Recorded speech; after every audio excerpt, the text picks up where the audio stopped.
And hello, citizens of the internet.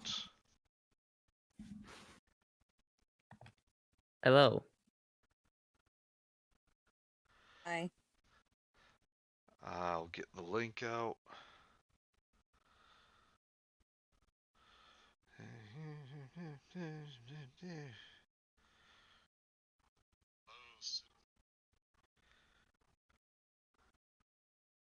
We bring greetings from Greenland, citizens. You're breaking up, Raptor.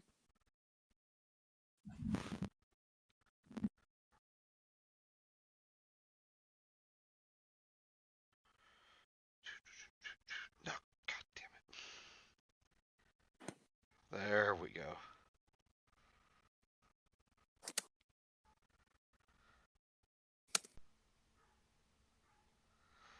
And one more.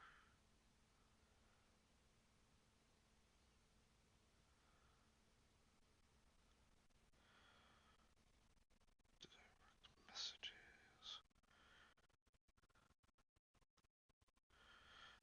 Alright. Link is out. Hello, Mike.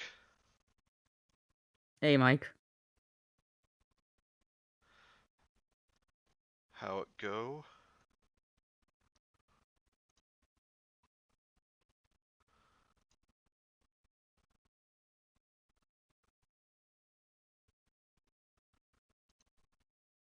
Hello, Rudy. Hi, guys. Hello there. Hello, the father.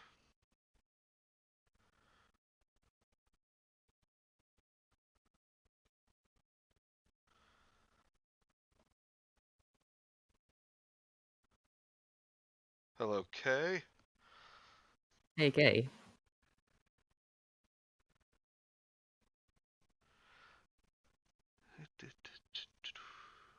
I promise I have something more interesting to talk about. I just need to find the proper words, because that's kind of hard. Go good. How it go for you folks? Not bad, not bad.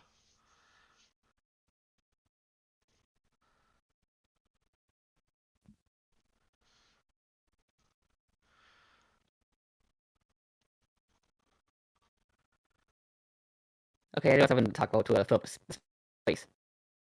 Go ahead. Man, I already told you this last night, but have you heard of that internet meme made the hamster dance? You're breaking up, Raptor. He's good. Oh, have you heard of the hamster dance? About a video, Yep. the music video where it goes, Yep. there's a movie of it. Good lord. It was mentioned and everything, but it was never released because I don't know. It just wasn't.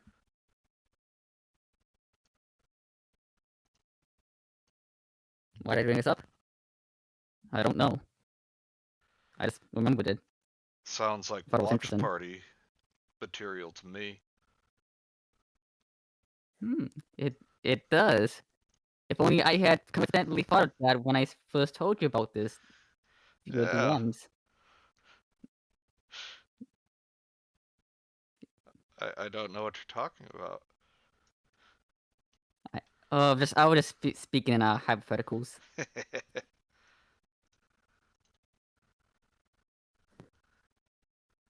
I'm gonna say, what's next? The Badger Dance? They've been worse than the Emoji Movie. No. No, it would be much better. Because I don't think Because it has anything hamsters. could be worse or even as bad as the Emoji Movie.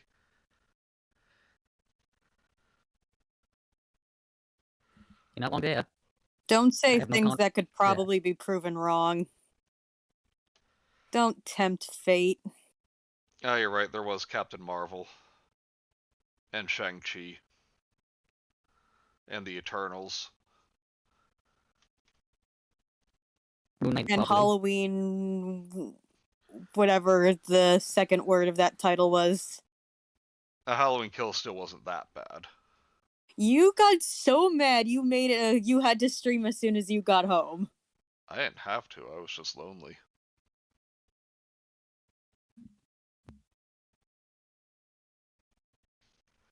Yeah. I can relate.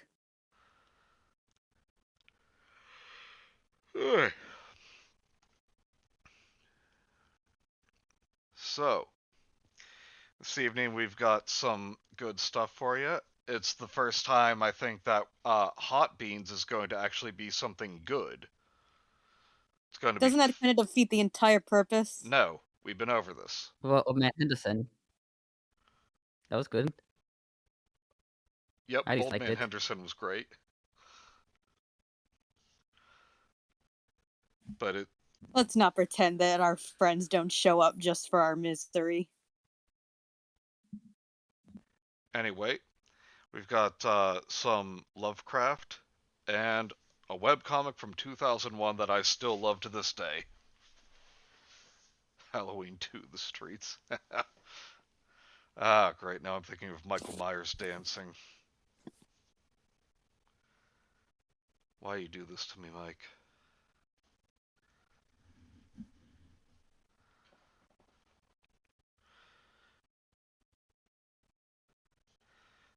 Both are good this time, Rudy.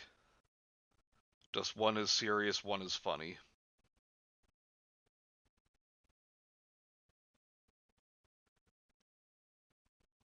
We are pulling up empty beans for tonight. What was that? We pulling out the fancy beans for tonight. Yes.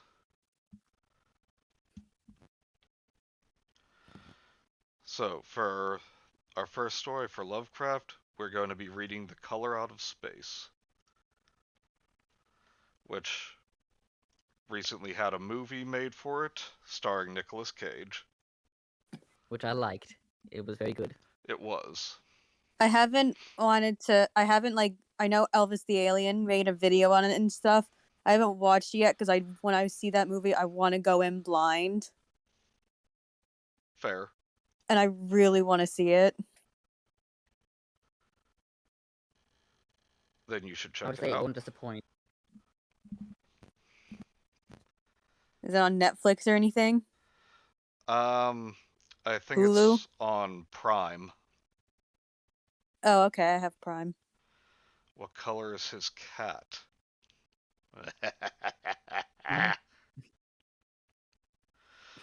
Michael, you silly bumpkin, Michael.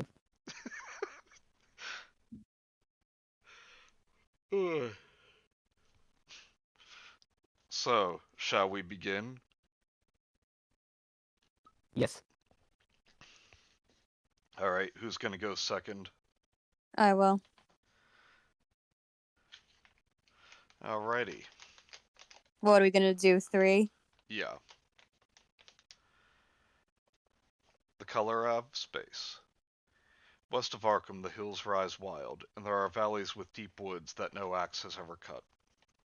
There are dark, narrow glens where the trees slope fantastically, and where thin brooklets trickle without ever having caught the glint of sunlight.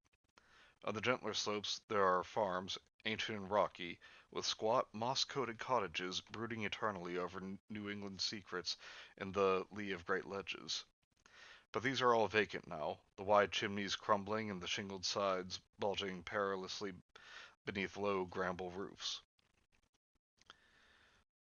The old folk have gone away, and foreigners do not like to live there. French Canadians have tried it, Italians have tried it, and the Poles have come and departed. It's not because of anything that can be seen or heard or handled, but because of something that is imagined. The place is not good for the imagination, and does not bring restful dreams at night. It must be this which keeps the foreigners away, for old Ammy Pierce has never told them of anything he recalls from the strange days. Ammy, whose head has been a little queer for years, is the only one who still remains, or who ever talks of the strange days, and he dares to do this because his house is so near the open fields and traveled and the traveled roads around Arkham. There was once a road over the hills and through the valleys that ran straight where the blasted heath is now. But people ceased to use it, and a new road was laid curving far toward the south. Traces of the one can still be found amidst the weeds of a returning wilderness, and some of them will doubtless linger even when half the hollows are flooded for the new reservoir. Then the dark woods will be cut down, and the blasted heath will slumber far below blue waters whose surface will mirror the sky and ripple in the sun. And the secrets of the strange days will be one with the deep secrets, one with the hidden lore of old ocean and all the mystery of primal earth. When I went into the hills and vales to survey for the new reservoir, they told me the place was evil. They told me this in Arkham, and because that is a very old town full of witch legends, I thought the evil must be something which Is that a typo or? No, Grandums. Alright, Grandums had whispered to children through centuries. The name Blasted Heath seemed to me very odd and theatrical, and I wondered how it had come into the folklore of a Puritan people. Then I saw the dark westward tangle of glens and slopes for myself, and ceased to wonder at anything besides its own elder mystery. It was morning when I saw it, but shadow lurked always there. Trees grew too thickly, and their trunks were too big for any healthy New England wood. There was too much silence in the dim alleys between them, and the floor was too soft with the dank moss and mattings of infinite years of decay. In the open spaces, mostly along the line of the old road, there were little hillside farms, sometimes with all buildings standing, sometimes with only one or two, and sometimes with only a lone chimney or fast-filling cellar. Weeds and briars reigned, and furtive wild things rustled in the undergrowth.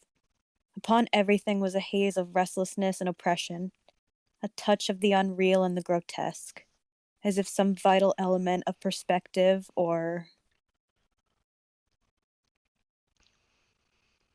Chiaroscuro. yeah, what you said were awry. Look, I'm sorry, there are just some words that even I won't attempt. I did not wonder that the foreigners would not stay, for this was no region to sleep in. It was too much like a landscape of Salvator Rosa, too much like some forbidden woodcut in a tale of terror. But even all this was not so bad as the blasted heath. I knew in the moment I came upon it at the bottom of spacious valley, for no other name could fit such a thing, or any other thing fit such a name. It was as if the poet had coined the phrase from having seen this one particular region. It must, I thought as I viewed it, be the outcome of a fire. But why had nothing new ever grown over those 5 acres of gray desolation that sprawled open to the sky like a great spot eaten by acid in the woods and fields? It lay largely to the north of the ancient road line, but encroached a little on the other side.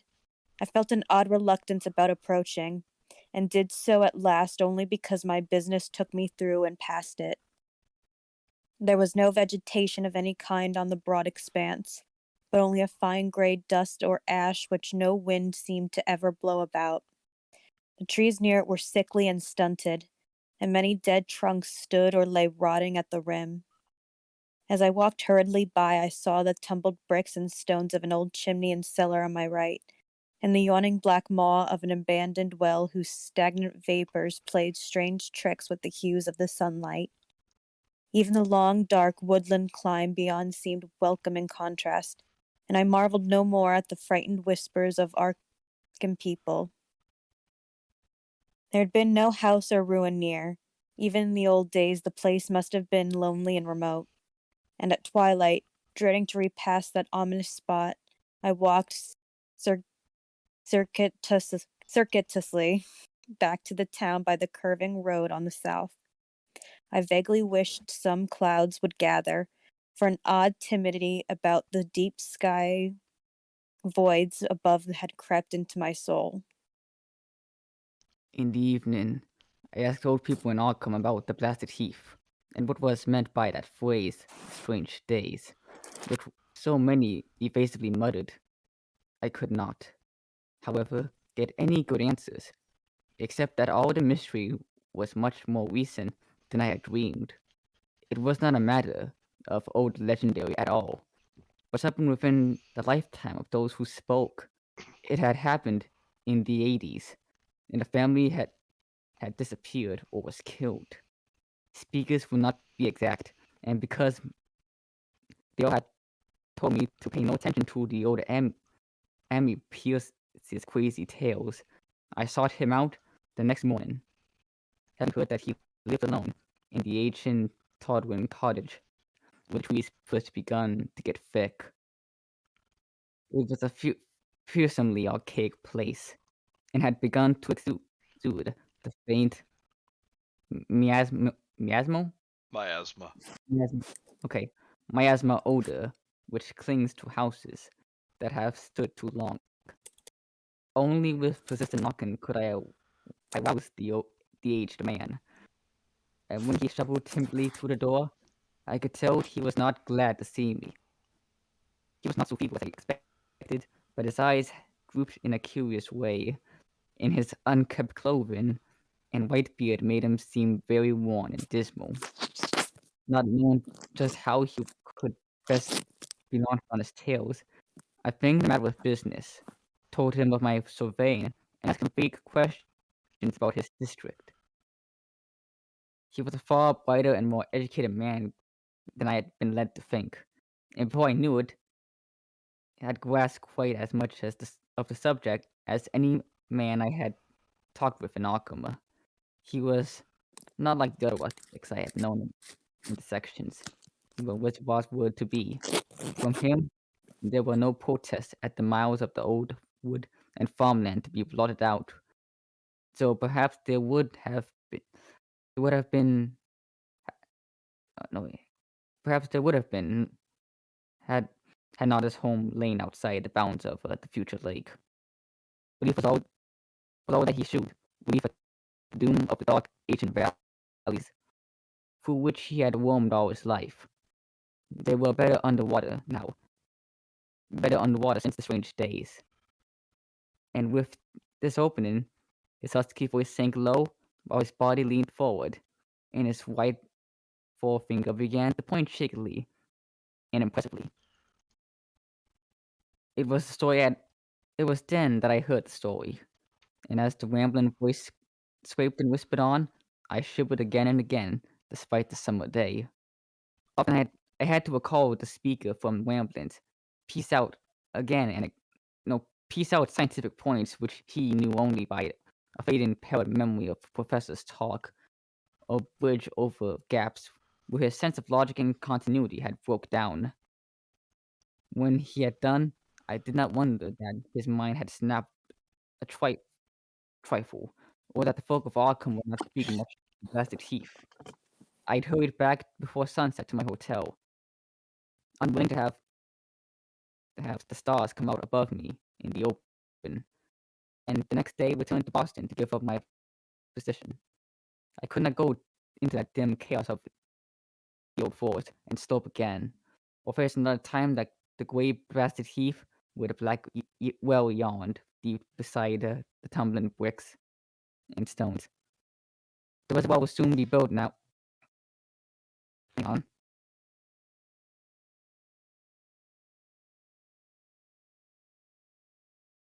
Yeah, my dinner's ready. I'll be right back. Alright. The reservoir will soon be built now, and all those elder secrets will be safe forever under watery fathoms. But even then, I do not believe I would like to visit that country by night. At least, not when the sinister stars are out. Nothing could bribe me to drink the new city water of Arkham. It all began, old Amy said, with the meteorite. Before that time, there had been no wild legends at all since the witch trials, and even then, these western woods were not feared half so much as the small island in the Miskatonic, where the devil held court beside a curious stone altar older than the Indians. These were not haunted woods, and their fantastic dusk was never terrible till the strange days. Then there had come the white noontide cloud, that string of explosions in the air, and that pillar of smoke from the valley far in the wood. And by night all Arkham had heard of the great rock that fell out of the sky, embedded itself in the ground beside the well at the Nahum Gardner place. That was the house which had stood there. The blasted heath was to come. The trim white Nahum Gardner house amidst the fertile gardens and orchards. Nahum had come to town to tell people about the stone, and had dropped in at Amy Pierce's on the way. Amy was 40 then, and all the queer things were fixed very strongly in his mind. He and his wife had gone with 3 professors from Miskatonic University, who hastened out the next morning to see the weird visitor from unknown stellar space, and wondered why Nahum had called it so large the day before. It had shrunk, Nahum said as he pointed out with the big brownish mound above the ripped earth and charred grass near the archaic well sweep in his front yard. But this wise man answered that stones do not shrink. Its heat lingered persistently, and Nahum declared it had glowed faintly in the night. The professors tried it with a geologist's hammer, and found it was oddly soft. It was, in truth, so soft as to be almost plastic. And they gouged rather than chipped a specimen to take back to the college for testing. They took it in an old pail borrowed from Nahum's kitchen, for even the small piece refused to grow cool. On the trip back, they stopped at Amy's to rest, and seemed thoughtful when Mrs. Pierce remarked that the fragment was growing smaller and burning the bottom of the pail. Truly, it was not large, but perhaps they had taken less than they thought. The next day after that, all this was in June of '82, the professors had trooped out again in a great excitement. As they passed Amy's, they told him what queer things the specimen had done, and how it faded wholly away when they put it in a glass beaker. The beaker had gone too, and the wise men talked of the strange stone's affinity for silicon. I had acted quite unbelievably in that well-ordered laboratory, doing nothing at all and shewing no occluded gases when heated on charcoal, being wholly negative in the borax speed, and soon proving itself absolutely non-volatile at any producible temperature, including that of oxyhydrogen blowpipe. On an anvil it appeared highly malleable, and in the dark its luminosity was very marked. Stubbornly refusing to grow cool, it soon had the college in a state of real excitement, and when upon heating before the spectroscope it displayed shining bands unlike any known colors of the normal spectrum. There was much breathless talk of new elements, bizarre optical properties, and other things which puzzled men of science are wont to say when faced by the unknown. As it was, they tested it in a crucible with all the other proper reagents. Water did nothing. Hydrochloric acid was the same.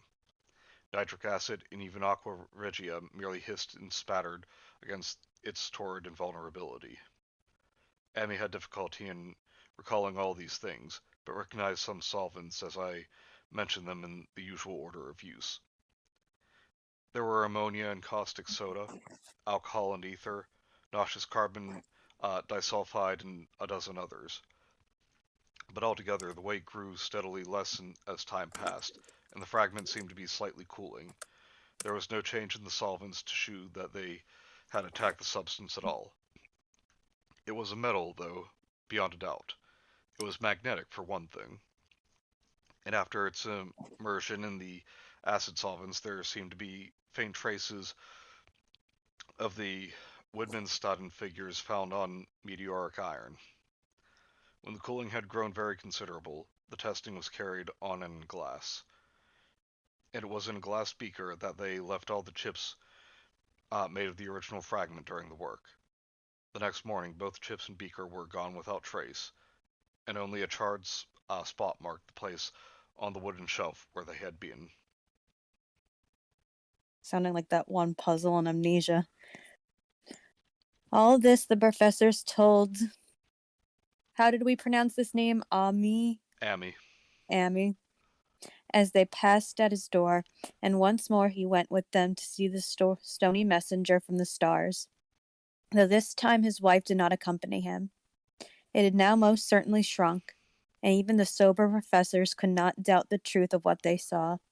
All around the dwindling brown lump near the well was a vacant space, except where the earth had caved in, and whereas it had been a good 7 feet across the day before, it was now scarcely 5.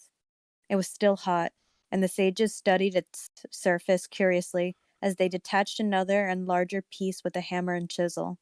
They gouged deeply this time, and as they pried away the smaller mass, they saw that the core of the thing was not quite homogeneous. They had uncovered what seemed to be the side of a large colored globule embedded in the substance. The color, which resembled some of the bands in the meteor's strange spectrum, was almost impossible to describe. It was only by analogy that they called it color at all. Its texture was glossy, and upon tapping it appeared to promise both brittleness and hollowness. One of the professors gave it a smart blow with the hammer, and it burst with a nervous little pop. Nothing was emitted, and all trace of the thing vanished with the puncturing. It left behind a hollow spherical space about 3 inches across, and all thought it probable that others would be discovered as the enclosing substance wasted away. Conjecture was vain. So after a futile attempt to find additional globules by drilling, the seekers left again with their new specimen, which proved, however, as baffling in the laboratory as its predecessor had been. Aside from being almost plastic, having heat, magnetism, and slight luminosity, cooling slightly in powerful acids, possessing an unknown spectrum, wasting away in air, and attacking silicon compounds with mutual destruction as a result, it presented no identifying features whatsoever, and at the end of the test, the college scientists were forced to own that they could not place it. It was nothing of this earth, but a piece of the great outside, and as such dowered with outside properties and obedient to outside laws. That night there was a thunderstorm, and when the professors went out to Nahum's the next day, they were met with bitter disappointment. The stone, magnetic as it had been, must have been some peculiar electrical property, for it had drawn the lightning, as Nahum said, with a singular persistence. 6 times within the hour, the farmer saw lightning strike the furrow in the front yard, and when the storm was over, nothing remained but a ragged pit by the ancient well sweep. Half choked with caved-in earth, the digging had borne no fruit, and the scientists verified the fact of the utter vanishment. The failure was total, so that nothing was left to do but go back to the laboratory and test again the disappearing fragments left carefully cased in lead. The fragment lasted a week, at the end of which nothing of value had been learned of. When it had gone, no residue was left behind, and in time the professors felt scarcely sure that they had indeed seen with waking eyes that cryptid vestige of the fathomless gulfs outside the lone weird message from the other universes, in other realms of matter, force, and entity. As was natural, the Arkham papers made much more of the incident, with its Collegiate. collegiate sponsoring and sent reporters to talk with Nahum Gardner. At least one Boston daily also sent a scribe, and Nahum quickly became kind of a local celebrity. He was a lean, genial person of about 50, living with his wife and 3 sons on the pleasant farmstead in the valley. He and Nami exchanged visits frequently, as did their wives, and Amy had nothing but praise for him after all these years. He seemed slightly proud of the house, of the notice his place had attractive, and talked often of the meteorite in the succeeding weeks.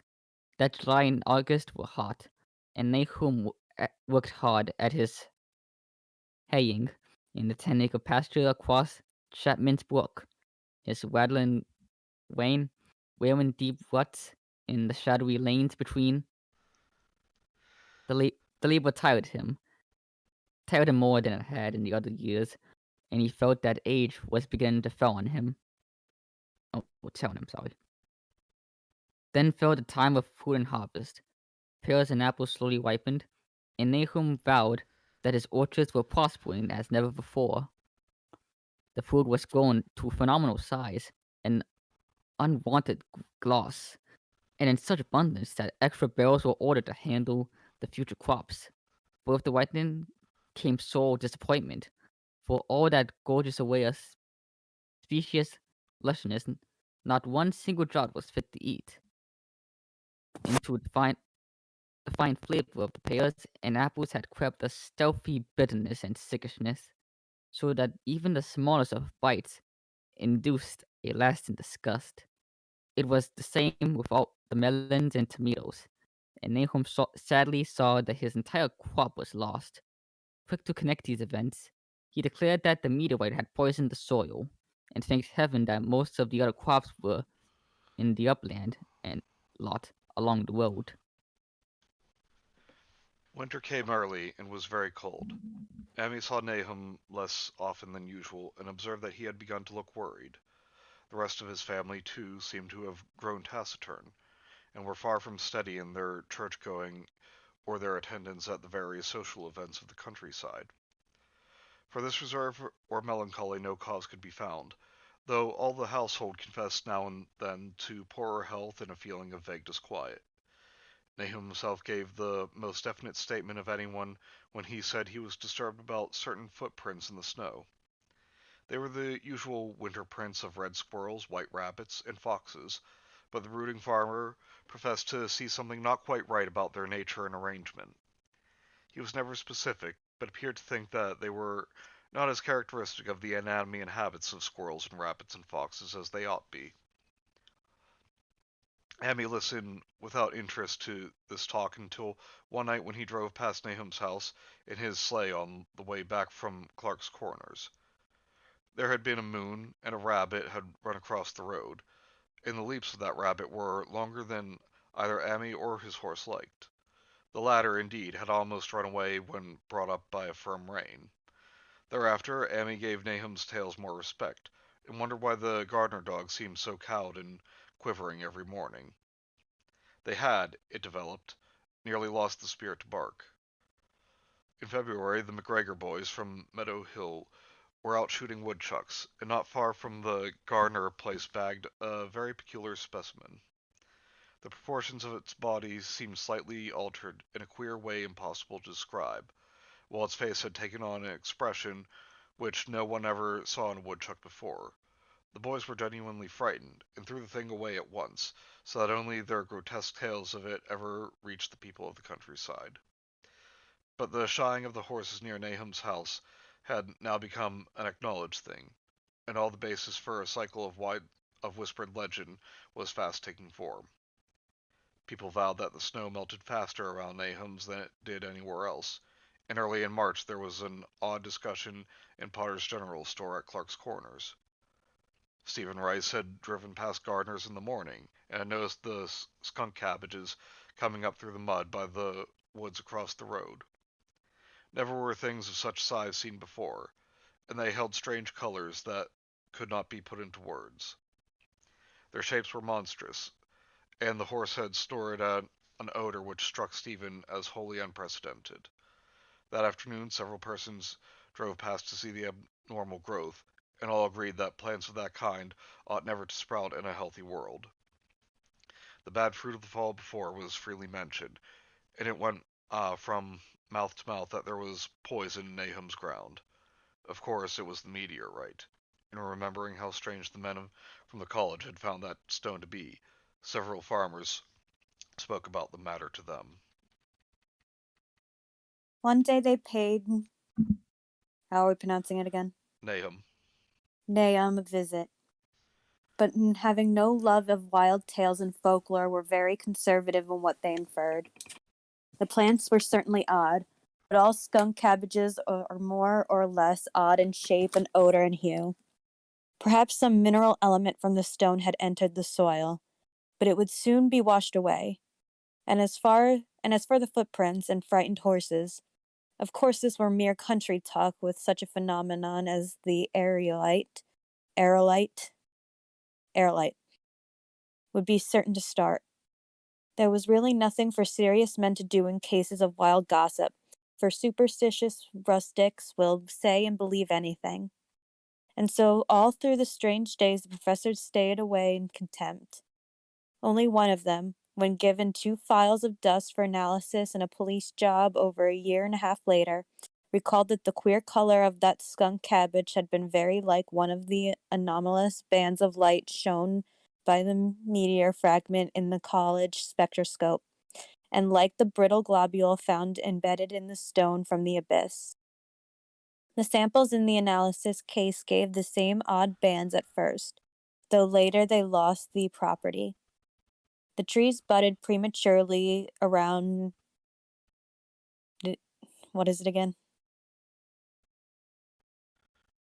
Where's that? His name? What's his Nahum. name? Nahum. And at night they swayed ominously in the wind. Nahum's second son, Thaddeus, a lad of 15, swore that they swayed also when there was no wind, but even the gossips would not credit this. Certainly, however, restlessness was in the air. The entire Gardner family developed the habit of stealthy listening, and though not for any sound which they could consciously name, the listening was, indeed, rather a product of moments when consciousness seemed half to slip away. Unfortunately, such moments increased week by week, till it became common speech that something was wrong with all Nahum's folks. When the eager fuck these words. When the early saxifrage came out, it had another strange color, not quite like that of the skunk cabbage, but plainly related and equally unknown to anyone who saw it. Nahum took some blossoms to Arkham and showed them to the editor of the Gazette, but that dignitary did no more than write a humorous article about them, in which the dark fears of rustics were held up to polite ridicule. It was a mistake of Nahum's to tell a stolid city man about the way of the great overgrown morning cloak butterflies behaved in connection with these saxifrages. I hope I'm saying that right. April brought a kind of madness to the country folk, and began that disuse of the road past Nahum's which led to its ultimate abandonment. It was the vegetation. All the orchard trees blossomed forth in strange colors, and though the stony soil of the yard and adjacent pasturage there sprang up a bizarre growth which only a botanist could connect with the proper flora of the region. No sane, wholesome colors were anywhere to be seen except in the green grass and leafage, but everywhere those hectic and prismatic variants of some diseased, underlying primary tone, without a place among the known tints of earth. The Dutchman's breeches became a thing of sinister menace, and the blood roots grew insolent in their chromatic perversion. Amy and the gardeners thought that most of the colors had a sort of haunting familiarity, and decided that they reminded one of the brittle globule of the meteor. Nahum plowed and sowed the 10-acre pasture and the upland lot, but did nothing with the land around the house. He knew it would be of no use, and hoped that the summer's strange growths would draw all the poison from the soil. He was prepared for almost anything now, and had grown used to the sense of something near him waiting to be heard. The shunning of his house by neighbors told him, of course, but it told on his wife more. The boys were better off, being at school each day, but they could not help being frightened by the gossip. Thaddeus, an especially sensitive youth, suffered the most. In May, the insects came. Nahum's place became a nightmare of buzzing and crawling. Most of the creatures seemed not quite usual in their aspects and motions, and their nocturnal habits contradicted all former experience. The gardeners took watch at night, watching in all directions at random for something. And they could not tell what. It was then that they all owed that Thaddeus had been right about something about the trees. Miss Gardner was next to see it from the windows as she watched the swollen Bowels. bulk? Bowels. Boughs? Boughs? Yeah. Okay, boughs of a maple tree against the moonlight. The boughs surely moved, and there was no wind. It must be the sap. Strangeness had come into everything, growing now. Yet it was none of Nahum's families at all who made the discovery. Familiarity, familiarity had dulled them, and what they could not see was glimpsed by a timid windmill salesman from Boston who drove by one night in ignorance of the country legends. What he told Arkham was given a short paragraph in the Gazette, and it was there that all the farmers, Nahum included, saw it first. The night had been dark, and the buggy lamp's fate. But around the farm in the valley, which everyone knew from the account must be Nahum's, the darkness had been less thick. A, a dim, though, district luminosity seemed to inhere in all the vegetation, grass, leaves, and blossoms alike. While at one moment a detached piece of the Phosphorescence. phosphorescence appeared to stir furtively, Yeah. furtively in the yard near the barn. The grass had so far seemed untouched, and the cows were freely pastured in the lot near the house. But towards the end of May, the milk began to be bad. Then Nahum had the cows driven to the uplands after the trouble ceased. Not long after this, the change in grass and leaves became apparent to the eye. All the verdure was going gray, and was developing a highly singular quality of bitterness.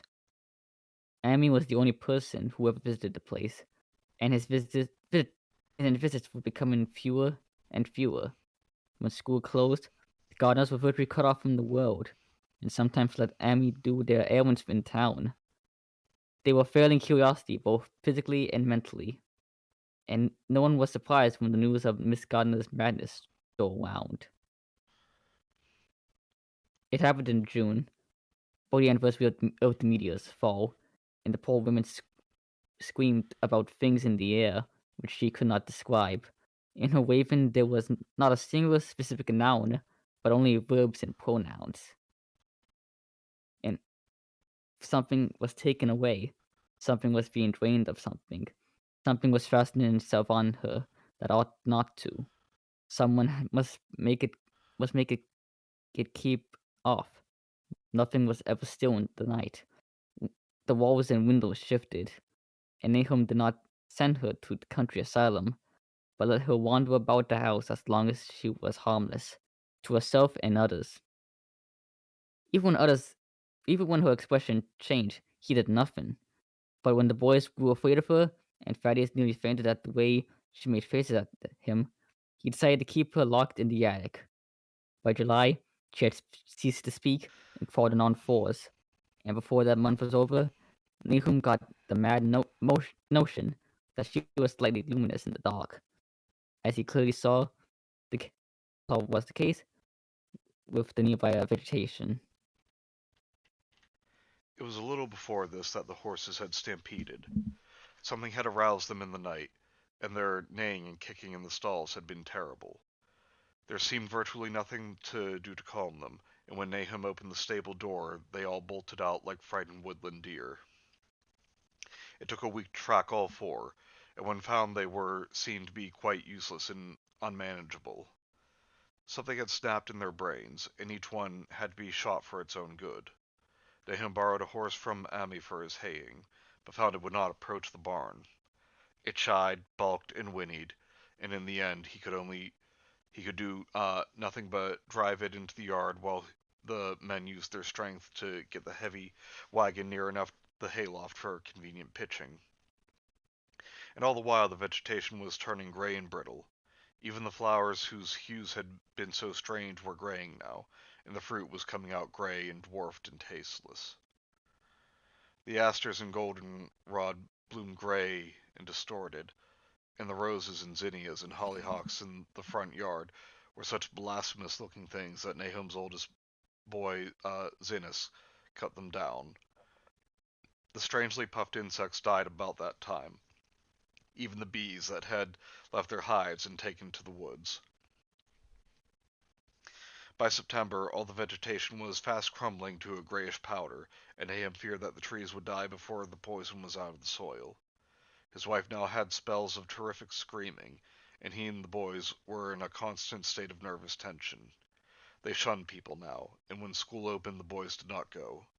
But it was Ami, on one of his rare visits, who first realized that the well water was no longer good. It had an evil taste that was not exactly fetid, nor exactly salty, and Ami advised his friend to dig another well on higher ground to use till the soil was good again. Nahum, however, ignored the warning, for he had by that time become callous to strange and unpleasant things. He and the boys continued to use the tainted supply, drinking it as listlessly and mechanically as they ate their meager and ill-cooked meals and did their thankless and monotonous chores through the aimless days. There was something of stolid resignation about them all, and if they walked half in another world between lines of nameless guards, to a certain and familiar doom. Thaddeus went mad in September after a visit to the well. He had gone with a pail and come back empty-handed, shrieking and waving his arms, and sometimes lapsing into an inane titter or a whisper about the moving colors down there.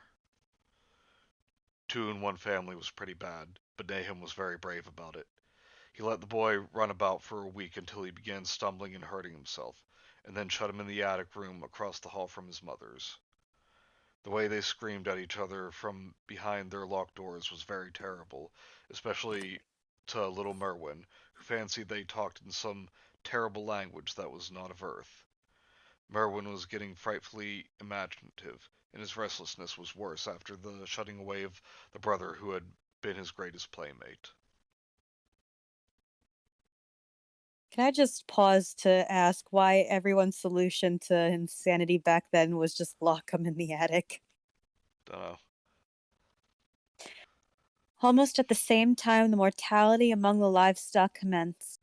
Poultry turned grayish and died very quickly, their meat being found dry and noisome upon cutting.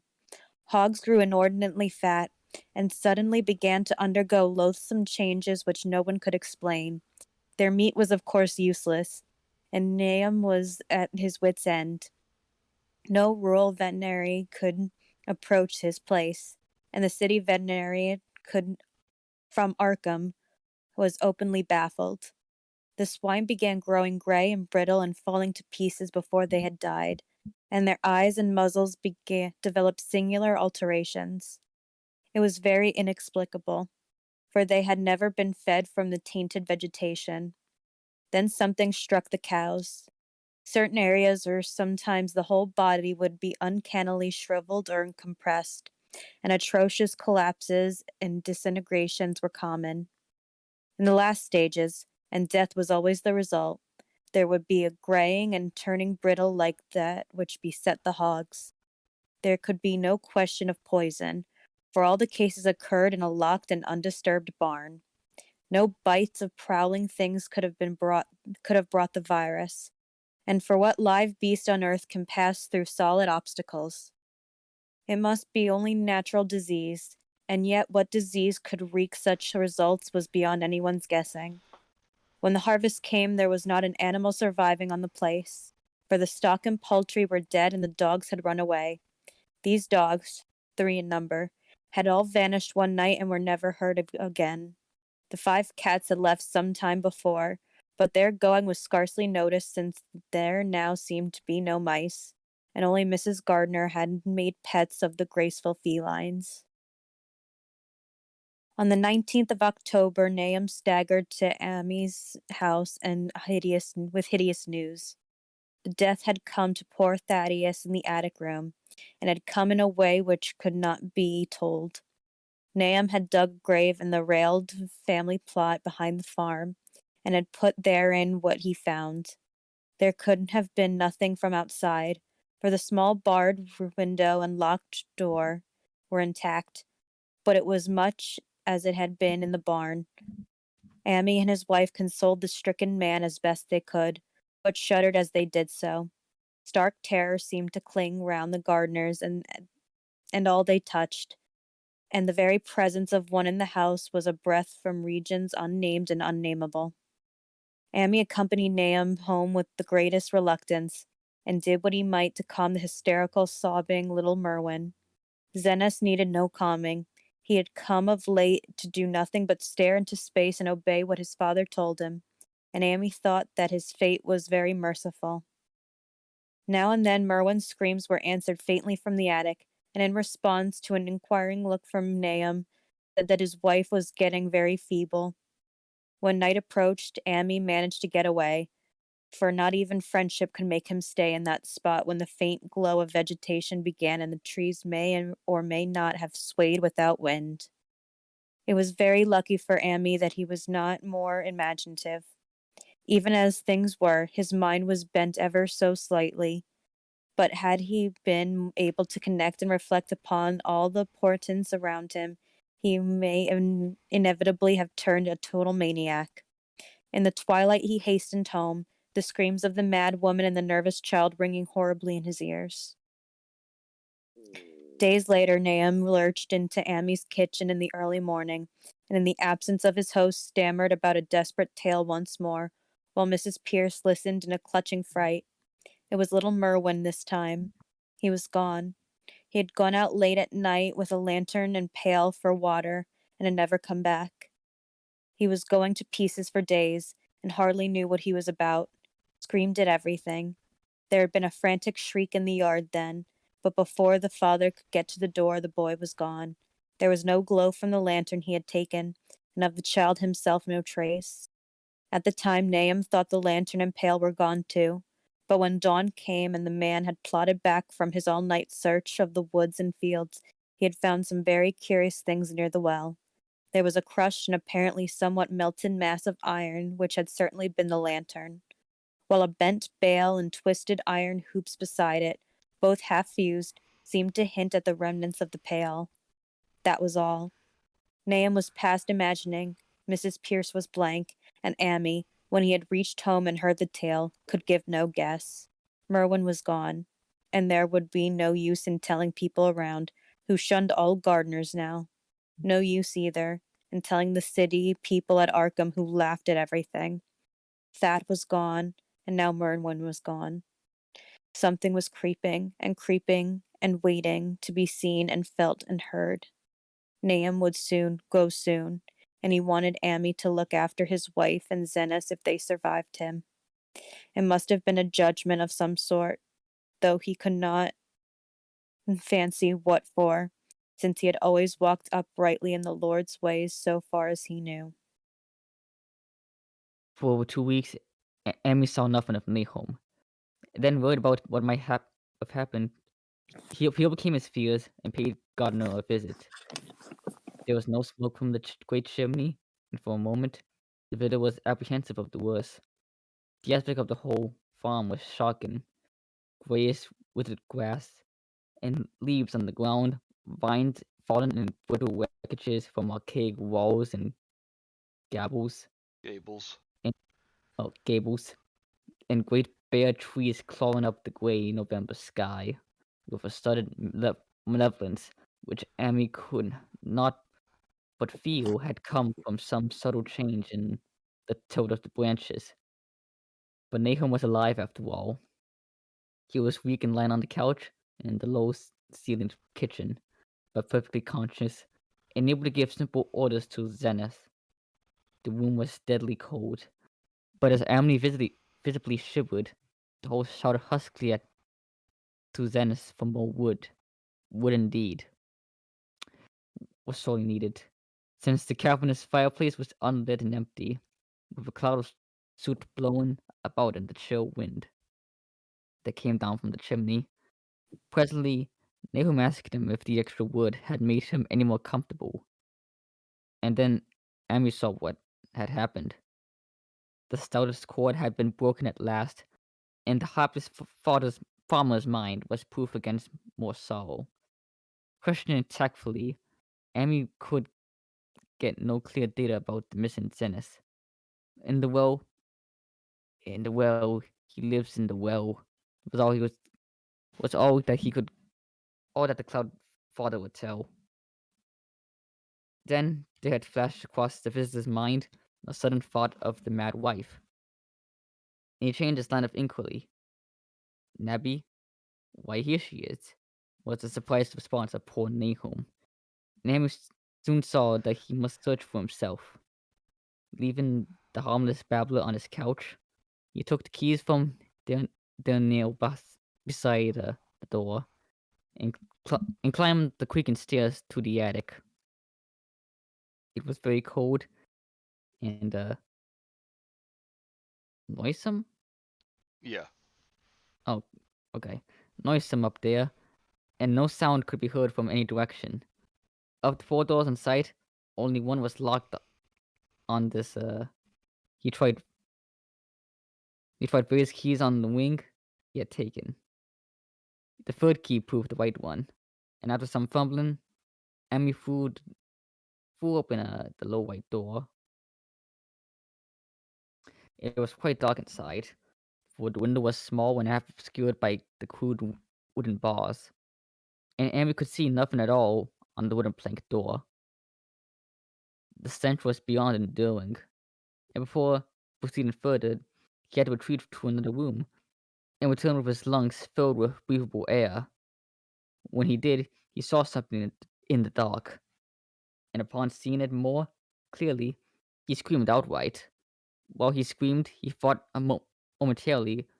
A momentary cloud eclipsed the window, and a second later, he felt himself brushed as if some hateful cone of vapor. Strange colors danced before his eyes, and had not present horror and numbed him, he would have thought of the globule in the meteor, but the geologist's hammer had shattered. And of the more vegetation that had sprouted in the spring, as it was, he thought only of the blasphemous monstrosity which confronted him, and which was all too clearly shared the nameless fate of the young Thaddeus and the livestock.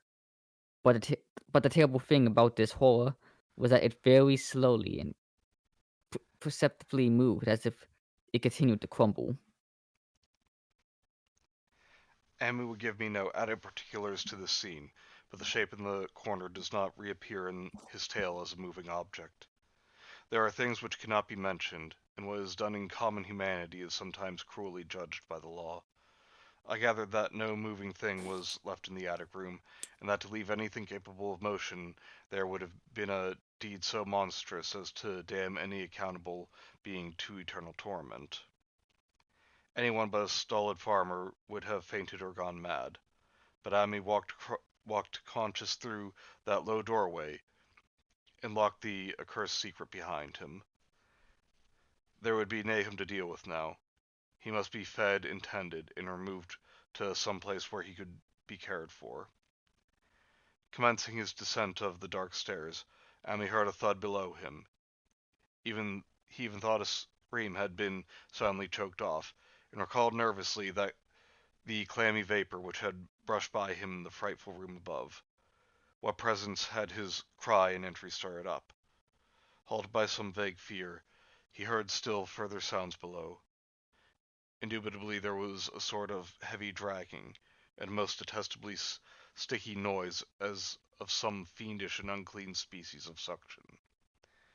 With an associative sense goaded to feverish heights, he thought uncountably of what he had seen upstairs. Good God, what eldritch dream world was this into which he had blundered? He dared move neither backward nor forward, but stood there trembling at the black curve of the boxed-in staircase. Every trifle of the scene burned itself into his brain.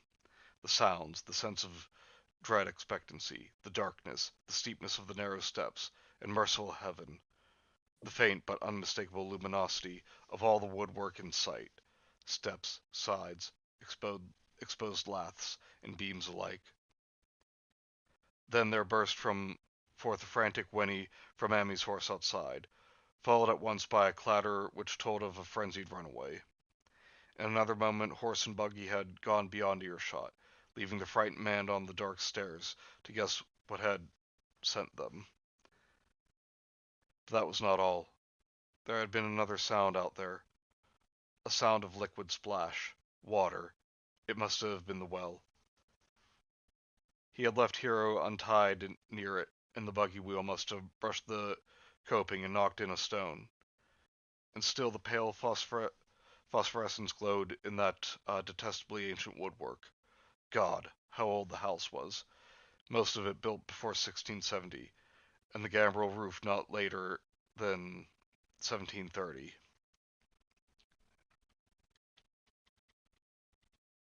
A feeble scratching on the floor downstairs now sounded distinctly, and Ami's grip tightened on a heavy stick he had picked up in the attic for some purpose.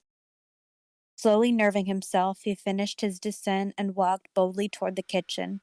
But he did not complete the walk, because what he sought was no longer there. It had come to meet him, and it was still alive after a fashion. Whether it had crawled or whether it had been dragged by an external force, Ami could not say, but the death had been at it. Everything had happened in the last half hour, but collapse, graying, and disintegration were already far advanced. There was a horrible brittleness, and dry fragments were scaling off. Amy could not touch it, but looked horrifically in the distorted parody that had been a face. Raptor, do you want to be Amy and I'll be Nahum? Okay. What was it, Nahum? What was it? He whispered, and the cleft, bulging lips were just able to crackle out a final answer. Nothing. Nothing. The color, it burns. Cold and wet. But it burns. It lived in the well. I've seen it. A kind of smoke. Just like the flowers last spring. The well shone at night. Thad and Marnie and Zenis. Everything alive. Sucking the life out of everything. In that stone. It must have come in that stone. Peasant the whole place. Don't know what it wants. The round thing them men from the college dug out in the stone. They smashed it. It was that same color. Just the same, like the flowers and plants. Must have been more of them. Seeds. Seeds. They growed. I seen him the first time this week. Must have got strong on Zenis. He was a big boy, full of life. It beats down your mind and then gets you. Burns you up. And the well water. He was right about that. Evil water. Zenis never come back from the well. Can't get away. Draws you. You know some that's coming, but ain't no use. I seen it time and again since Zenis was took. Where's Nabby, Amy? My head's no good. Don't know how long I fed her. You'll get her if we ain't careful. Just a color. Her face skin to have the color sometimes towards night. And it burns and sucks. Come from some place where things ain't as they is here. One of them professors said so. He was right. Look out, Amy. It'll do something more. Sucks the life out. But that was all. That which spoke could speak no more because it had completely caved in. Amy laid a red checkered tablecloth over what was left and reeled out the back door into the fields. He climbed the slope to the 10-acre pasture and stumbled home by the north road in the woods. He could not pass that well from which his horse had run away. He had looked at it through the window and had seen that no stone was missing from the rim. Then the lurching buggy had not dislodged anything after all. The splash had been something else, something which went into the well after it had done with poor Nahum. When Ami reached his house, the horse and buggy had arrived before him and thrown his wife into fits of anxiety. Reassuring her without explanations, he set out at once for Arkham and notified the authorities that the Gardner family was no more. He indulged in no details, but merely told of the deaths of Nahum and Nabby, that of Thaddeus being already known, and mentioned that the cause seemed to be the strange ailment which had killed the livestock. He also stated that Merwin and Zenas had disappeared. There was considerable questioning at the police station, and in the end, Amy compelled to take the 3 officers to the Gardner farm, together with the coroner, the medical examiner, and the veterinary, who had treated the diseased animals. He went much against his will, for the afternoon was advancing, and he feared the fall of night over the accursed place. But it was some comfort to have many people with him. The 6 men drove out in a Democrat wagon, following Amy's buggy, and arrived at the pest-ridden farmhouse at about 4 o'clock. Used as the officers with 2 gruesome experiences, not one remained unmoved at what was found in the attic and under the red checkered tablecloth on the floor below. The whole aspect of the farm, with its grey desolation, was terrible enough, but those 2 crumbling objects were beyond all bounds. No one could look long at them, and even the medical examiners admitted that there was very little to examine. Specimens could be analyzed, of course, so he busied himself with entertaining them. And here develops that a puzzling aftermath occurred at the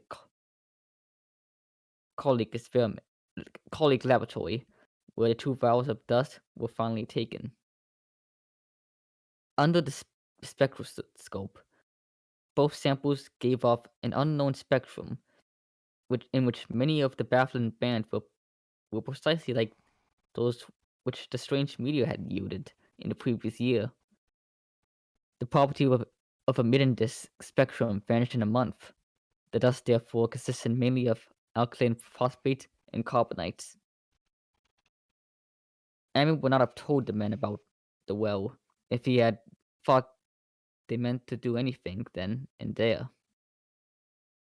It was getting towards sunset, and he was anxious to be away.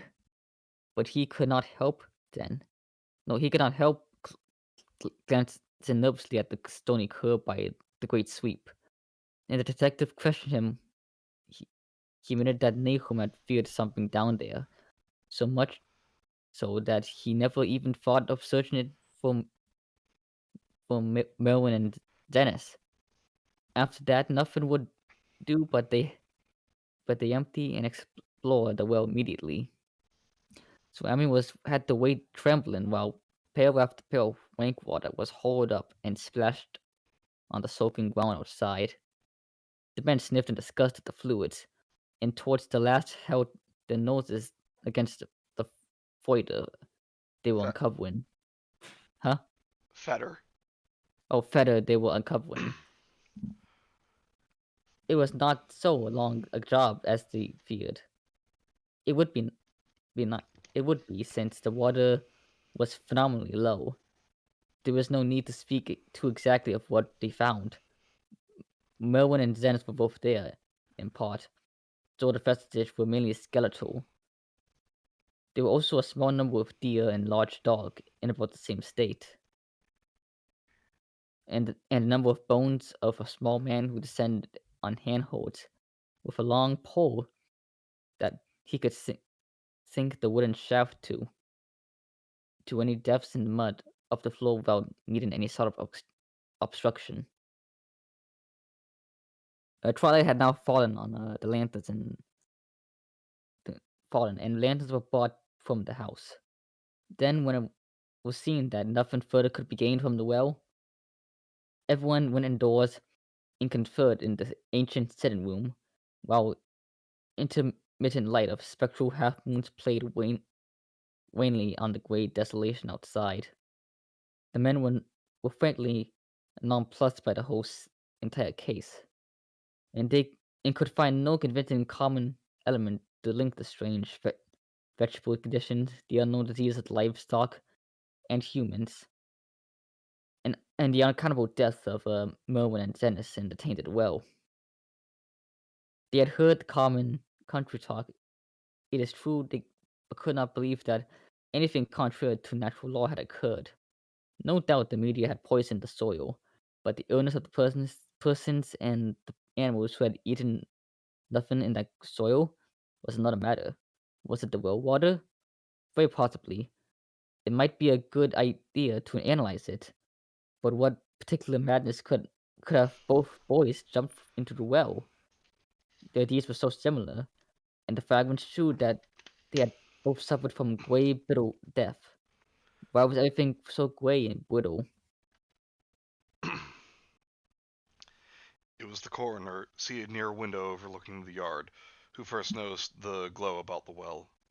Night had fully set in, and all the abhorrent ground seemed faintly luminous with more than the fitful moonbeams.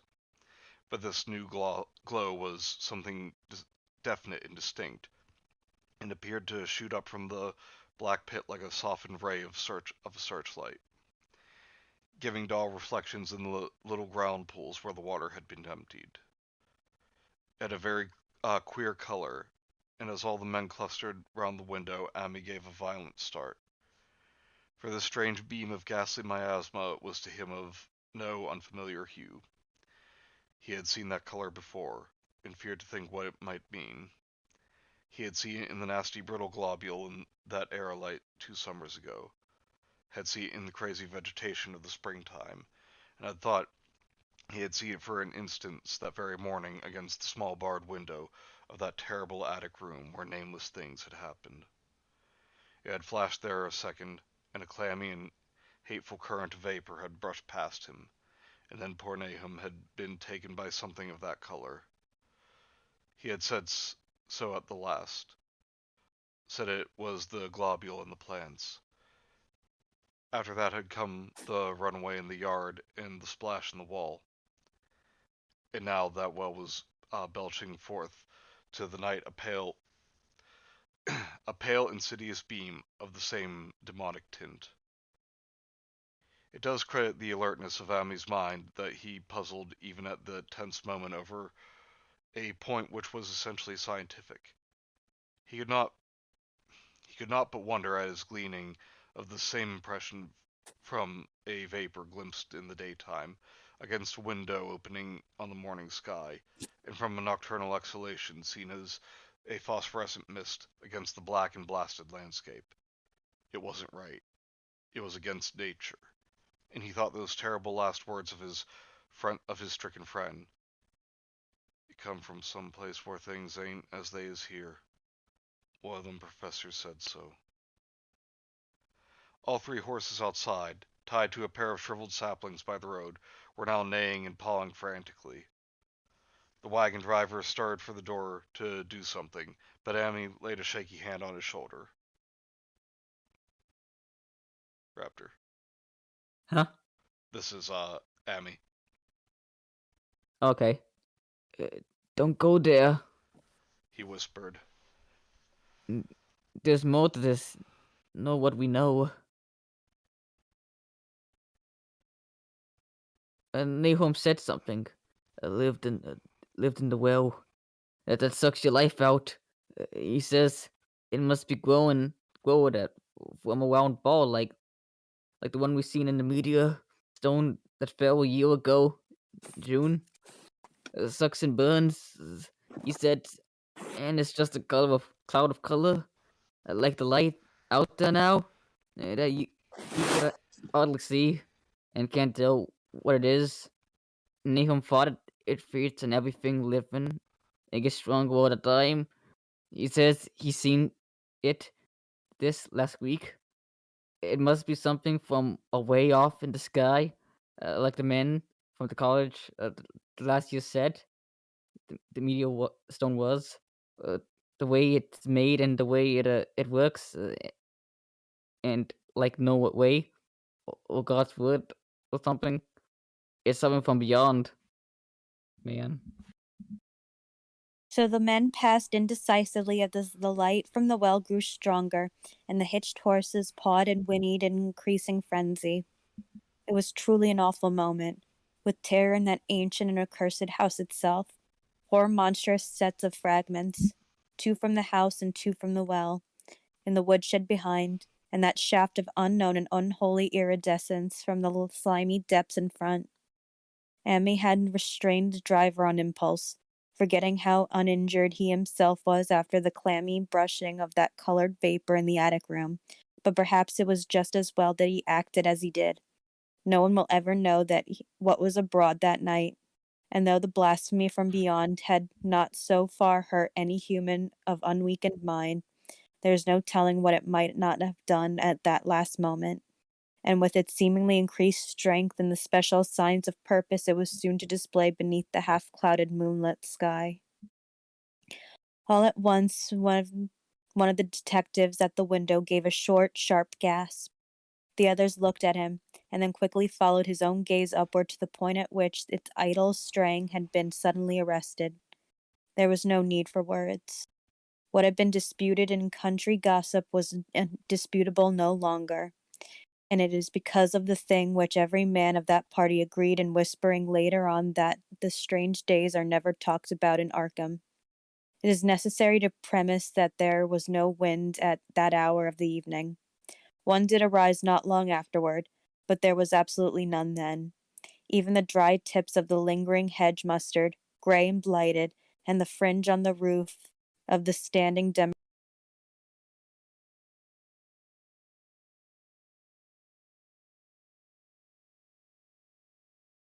Sorry, I think my phone hung up on me for some reason. No worries. And yet amid that tense, godless calm, the high bare boughs of all the trees in the yard were moving. They were twitching, morbidly and spasmodically, clawing in convulsive and epileptic madness at the moonlit clouds, scratching impotently in the noxious air as if jerked by some alien and bodiless line of linkage with subterranean horrors writhing and struggling below the black roots. Not a man breathed for several seconds. Then a cloud of darker depth passed over the moon, and the silhouette of clutching branches faded out momentarily. At this there was a general cry, muffled with awe, but husky and almost identical from every throat. For the terror had not faded with the silhouette, and in a fearsome instant of deeper darkness the watchers saw wiggling at that treetop height 1,000 tiny points of faint and unhallowed radiance, tipping each bough like the fire of St. Elmo or the flames that came down on the apostle's head at Pentecost. It was a monstrous constellation of unnatural light, like a glutted swarm of corpse-fed fireflies dancing hellish sarabands over an accursed marsh. And its color was the same nameless intrusion which Ami had come to recognize and dread. All the while the shaft of phosphorescence from the well was getting brighter and brighter, bringing to the minds of the huddled men a sense of doom and abnormality which far outraced any image their conscious minds could form. It was no longer shining out, it was pouring out, and as the shapeless stream of unplaceable color left the well, it seemed to flow directly into the sky. The veterinary shriveled and walked Shivered. to the front. Oh, shivered and walked to the front door to drop the heavy extra bar across it. Amity shook no less, and at the tug and point for a lack of a controllable voice when he wished to draw notice to the growing luminescence of the trees.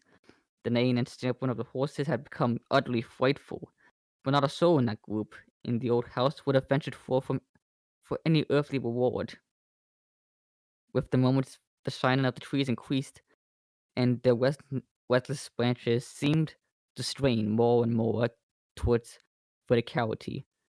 The wood of the well swept was now shining, and presently a policeman dumbly pointed to some wooden shed and beehives near the stone wall on the west. They were commencing to shine too. Through tethered vehicles of the visitors seemed so far ineffective. Then there was a wild commotion, and and clopping in the world, and as Emily clutched the lamp for a better scene, they realized that the span of frantic ways had broken their saplings and went off with the Democratic wagon. The shock served to loosen several tongues, and embarrassed whispers were exchanged. It spreads on At one everything organic that's been around here. muttered the medical examiner. No one replied, but the man who had been in the well gave a hint that his long pole must have stirred up something intangible. It was awful. He added, There was no bottom at all. Just ooze and bubbles and the feeling of something lurking under there. Emily's horse still pawed and screamed definitely in the world outside, nearly drowning out its owner's old faint quavers as he mumbled his formless recollections. It comes from that stone. It growed down there. It got everything living. It fed itself on a mind and body. Fed and money, Zess and Zanus and Nabia and Nahum was the last. They all drunk the water. It got strong on 'em. It came from beyond, where things ain't like they be here. And now it's going home. At this point, as the column of unknown color flared suddenly and stronger and began to weave itself into fantastic suggestions of shape, which led each spectator to later describe differently. There came from poor tethered heroes such a sound as no man before or since has ever heard from a horse. Every person in that low-pitched sitting room stopped their ears, and Amy turned away from the window in horror and nausea. Words could not convey it. When Amy looked out again, the hapless beast lay huddled, inert on the moonlit ground, between splintered shafts of the buggy that was the last of Hero till they buried him the next day.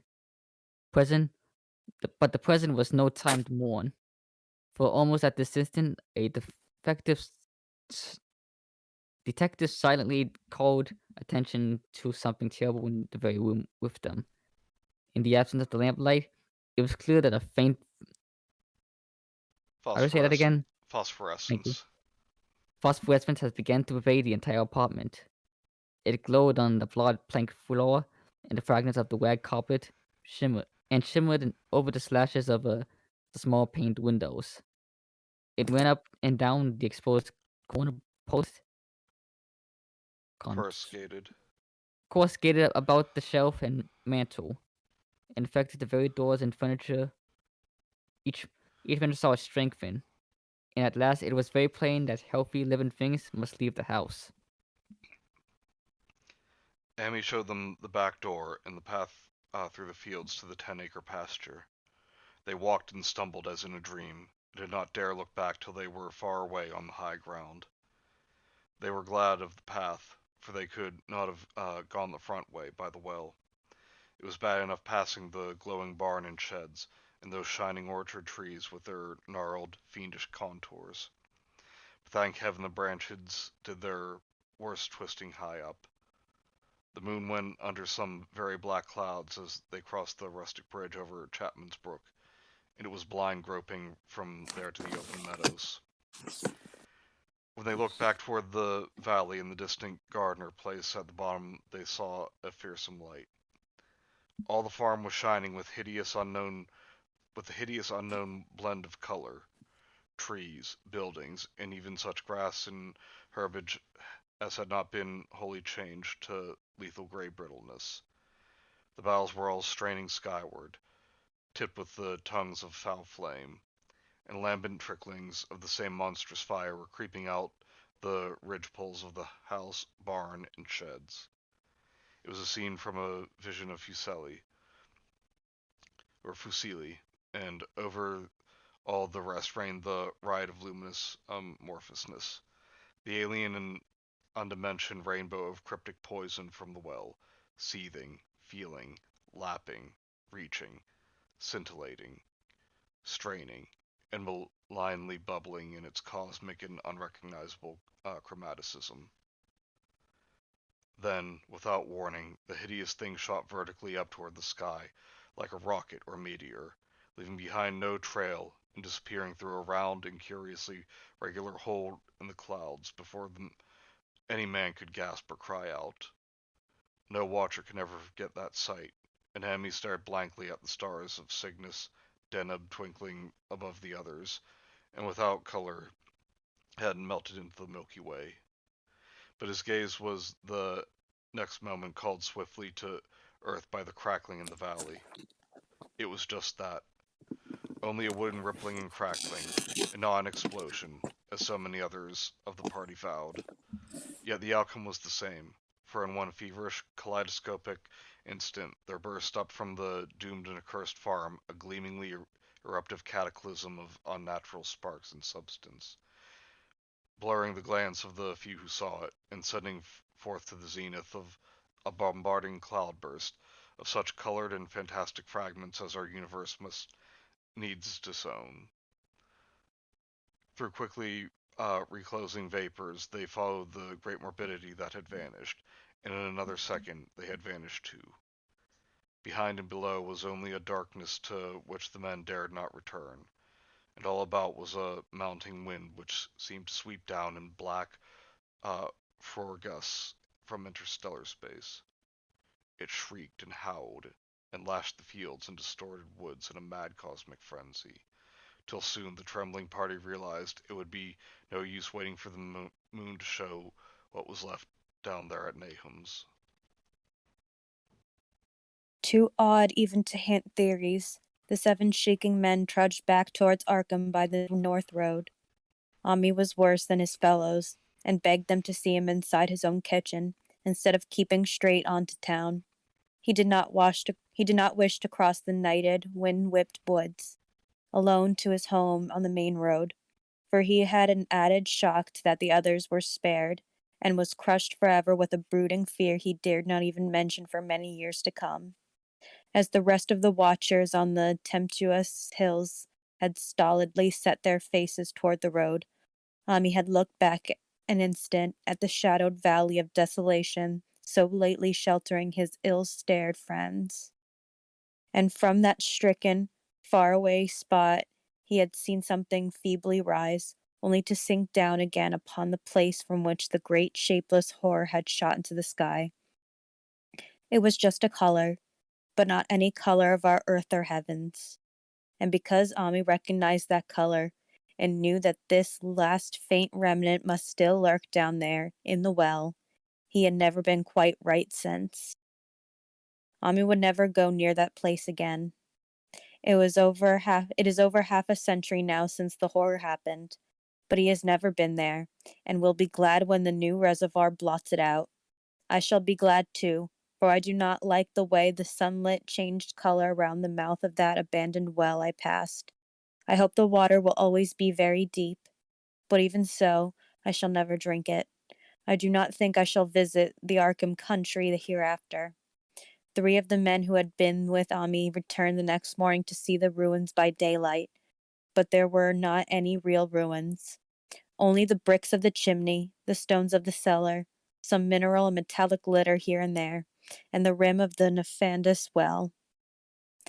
Save for Ami's dead horse, which they towed away and buried, and the buggy which they shortly returned to him, everything that had been ever living had gone.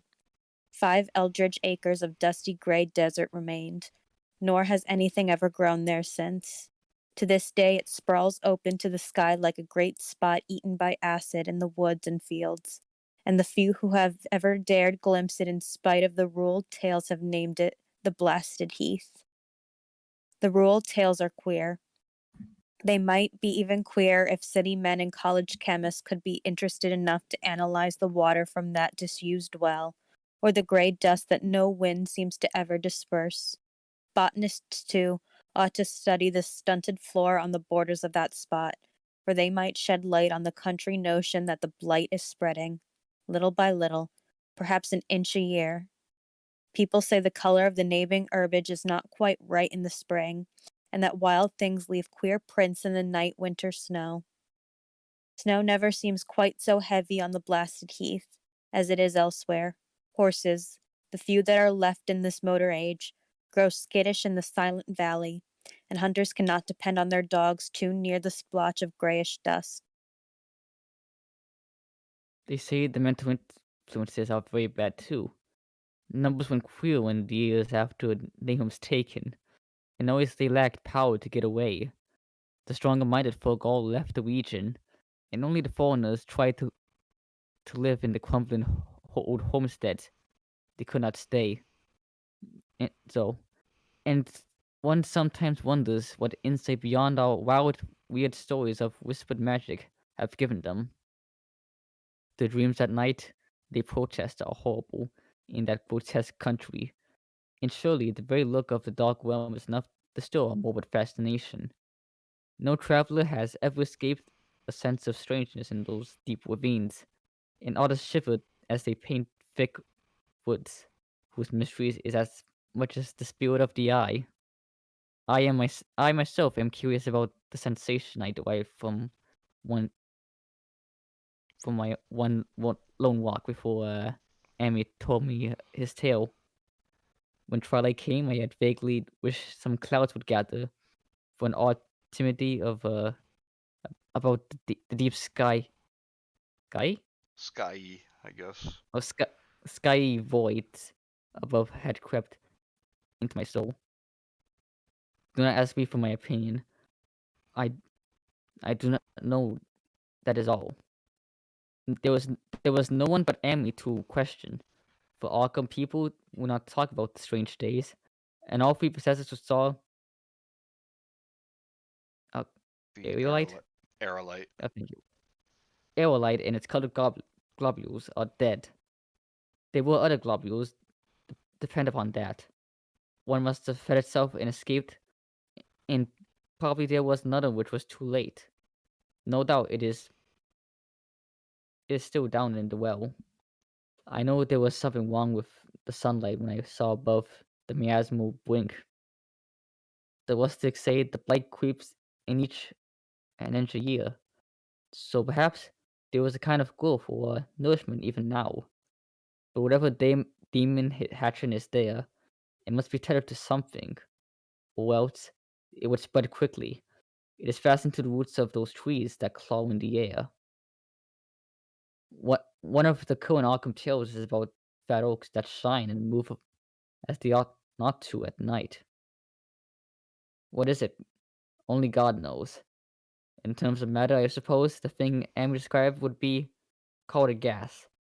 But this gas only obeyed the laws of which that are not of which of our cosmos, and there was no fruit of such worlds and suns as shine on the telescope and photographic plates of our observations. This was no breath from the skies, whose motions and dimensions our astronomers measure or deem too vast to measure. It was a color, just a color out of space. A frightful messenger from unformed realms of infinity beyond all nature as we know it. From worlds whose mere existence stuns the brains and numbs us with the black extracosmic gulfs and falls open before our frenzied eyes. I doubt very much if Amy consciously lied to me. I do not think his tale was all a freak of madness, as the townfolk had forewarned. Something terrible came to the hills and valleys on that meteor, and something terrible, though I know not in what proportion, still remains. I shall be glad to see the water come. Meanwhile, I hope nothing will happen to Amy. He saw so much of the thing, and its influence was so insidious. Why has he never been able to move away? How clearly he recalled those dying words of Nahum's. Can't get away. Draws ya. You know summit's coming, but 'tain't no use. Amy is such a good old man. When the reservoir gang gets to work, I must write the chief engineer to keep a sharp watch on him. I would hate to think of him as the gray, twisted, brittle monstrosity, which persists more and more in troubling my sleep. And that's the end. I have a question.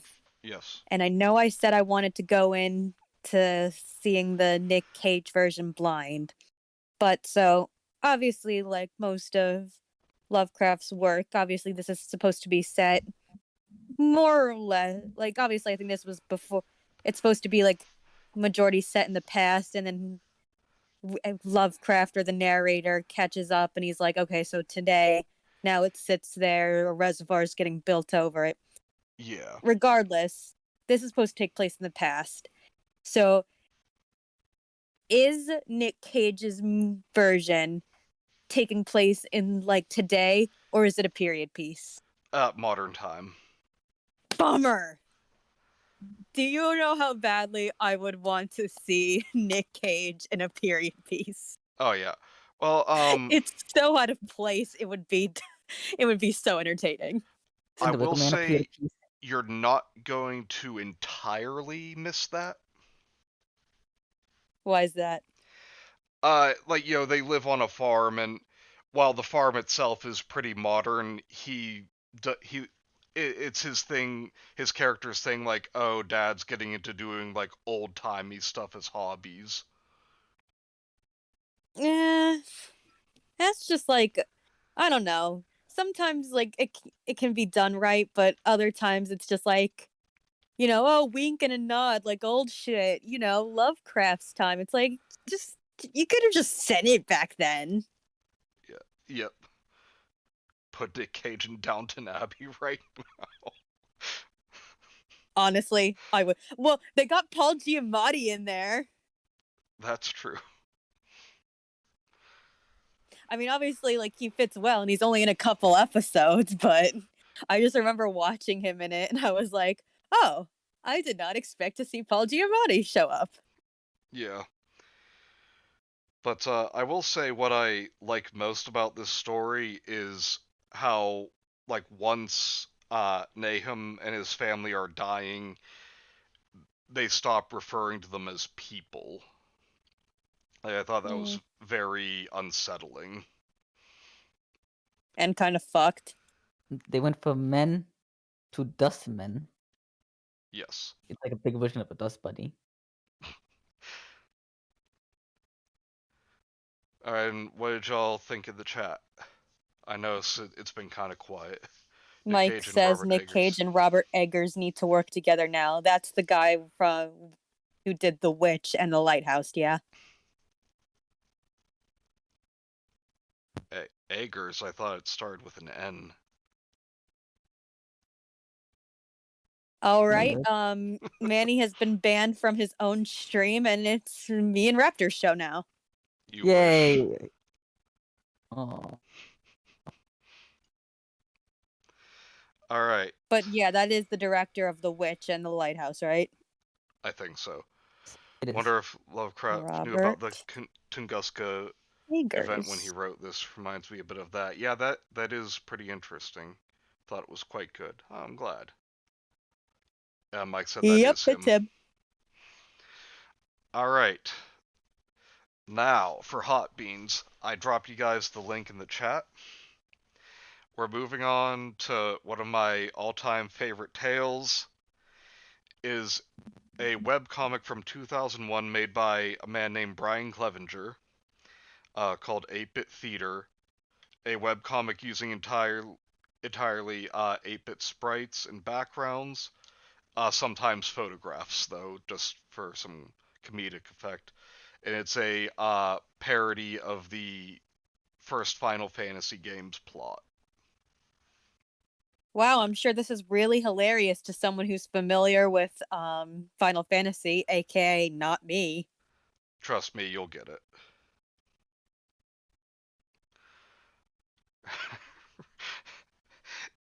No, you're thinking of naggers, people who nag you. Robert Eggers. Randy Marsh could have told you that. Oh, I think I know the answer, but I don't know if I should say it.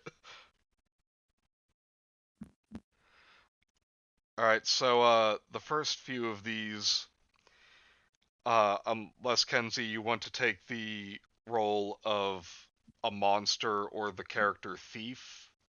I want to be this little blue and white, black, yellow, and blue guy. That's Raptor, he called it. Well, too bad.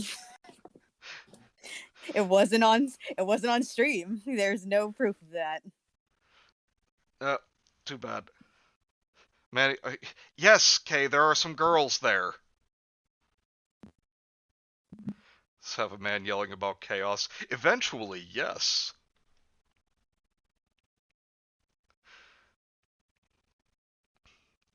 So Whatever. again? I'm mostly gonna be checking out. Like, no offense, Manny, and I'm sure eventually I'll get into it. But Yeah. Once from the clearly like lifted character sprites and stuff, there's just nothing about this comic would appeal to me. Whatever. So you call me when you have a part for me. I will still be paying attention, but I will also be simultaneously crocheting a toucan. Alright. And yay. Alright, so. Okay, if there are any girls there, I wanna do them. Ogres! Man, I got an ogre slaying knife. It's got a +9 against ogres. Love that one. Alright, so here we go for 8-Bit Theater. Episode 1. We're going where? With our heroes, we'll say. Black Mage, Evil Wizardington, and Fighter McWarrior. You're gonna hear Eli barking in the background, sorry. That'd be okay. I like Eli. And so we have the sign, Giant's Forest, no solicitors. So why is it going for Giant's Forest? Because beyond is the Cave of No Return. Right. And we would ever want to go there because... Dude, weren't you paying attention to the old man who tipped us off? Just indulge me. Within the Cave of No Return lies the Armor of Invincibility. Duh. Wait. If there's a cave of no return, then how does anyone know what's inside it? Well, where would you suggest they put a suit of mystical armor of invincibility? Okay. Chuckles. From now on, I pick the adventures. Phooey. Don't get it. The joke is Fighter is dumb. Alright, so part 2, why is he in the lead anyway? We're lost. You know that. No, we're not. Dude, we've been walking for hours. Relax, I know exactly where we're going. Oh, do you? Yep, about an hour ago, I found these tracks left by a couple of other guys, so all we have to do is follow these until they lead us out. Tell me, what do you know about these guys from the tracks? They're about our heights, our weights, seem to be traveling at about our pace. One of them is probably wearing a suit of armor, and the other seems to have a cloak or robe that brushes the ground after he steps. Why? These are all our own tracks, you Nimrod. You've led us in circles. Circles, eh? Shut up. Okay, let's think. I like swords.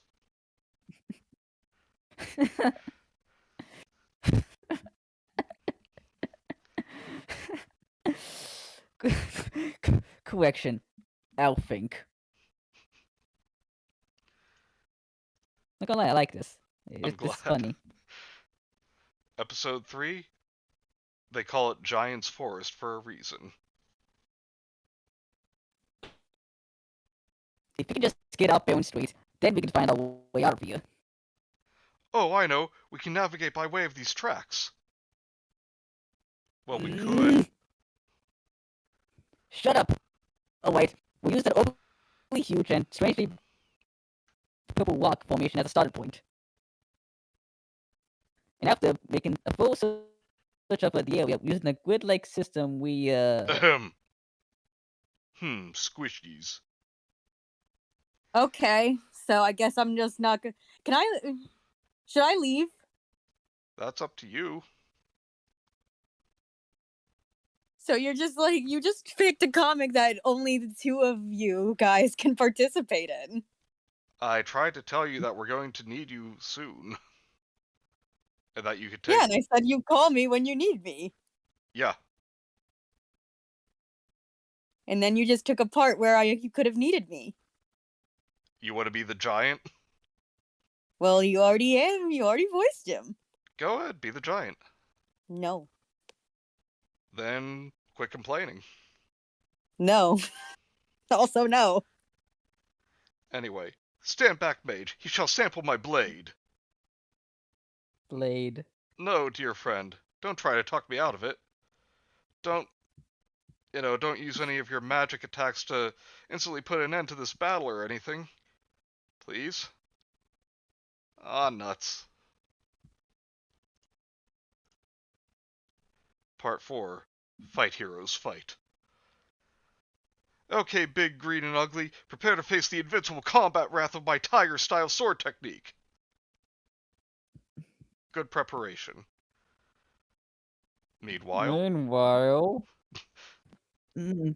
I wonder what that fun with earth-shaking noise was. Well, I'm sure it wasn't important. Kenzie, do you want to play thief here? Who? Oh, sure. A lone defenseless mage running through the woods like a scared little girl, eh? Time to go to work. Trip. Oof. Oof. Oh wait, was that supposed to be me? They No. literally have the same color palette. No, that was Raptor. Oh. Your GP or your HP? Man, that's so lame. Yes, Kay, you're outside by the tavern. It's the Jolly Green Giant. Episode 5, Run, Heroes, Run. Alright, I didn't want to do this. I didn't want to have to do this, but you leave me no other choice. Hey.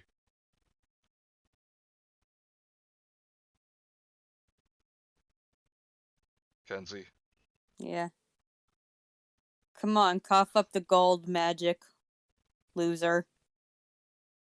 Yeah, sure. Okay. Just let me reach into my secretive mage-style robes and pull out my knife. Clang.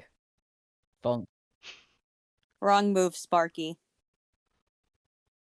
Oh, nuts. Run away! That's odd. The Thief's Almanac didn't say anything about there being a total eclipse of the... Come back here! Is there a white mage in the audience? But I'm tis. Episode 6, Time to Make a Stand. Oh, I get it, Kenzie, so all those colors look the same. And my GP is gold pieces. Oh, cool, I get drunk.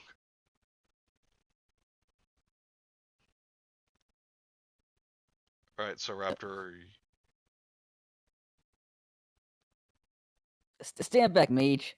You shall sample my blade. You did? It didn't take. Oh, hang on. I gotta say that more quickly. Stand back, blade. You shall sample my blade. Eh? It didn't take. You don't say. Think of something. According to this, the giant only has 132 HP. Gee, is that all? We're gonna die!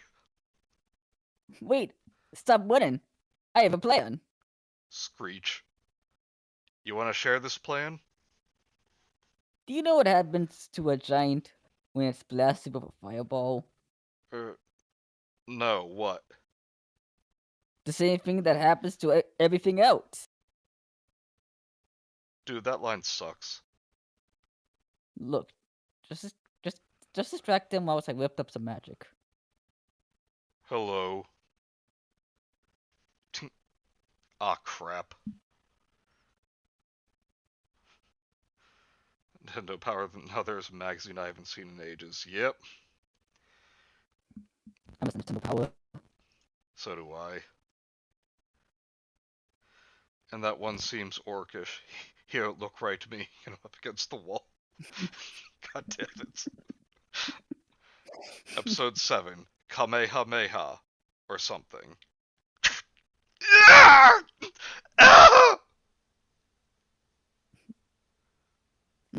So the boom talks backwards, huh? Fascinating. Oh, good lord, no. Stop, I beg of you. No, wait, where do you... No, not the club. Not there, it's far too loud. 4 mages, huh? It'll never work. What? Rap. Do I have to do everything myself? Sheesh. Yes, Bagel, that was an X-Men reference. Kill me.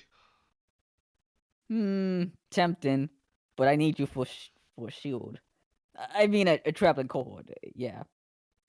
Besides, it's time to kick some giant ass. Hmm? Hadouken!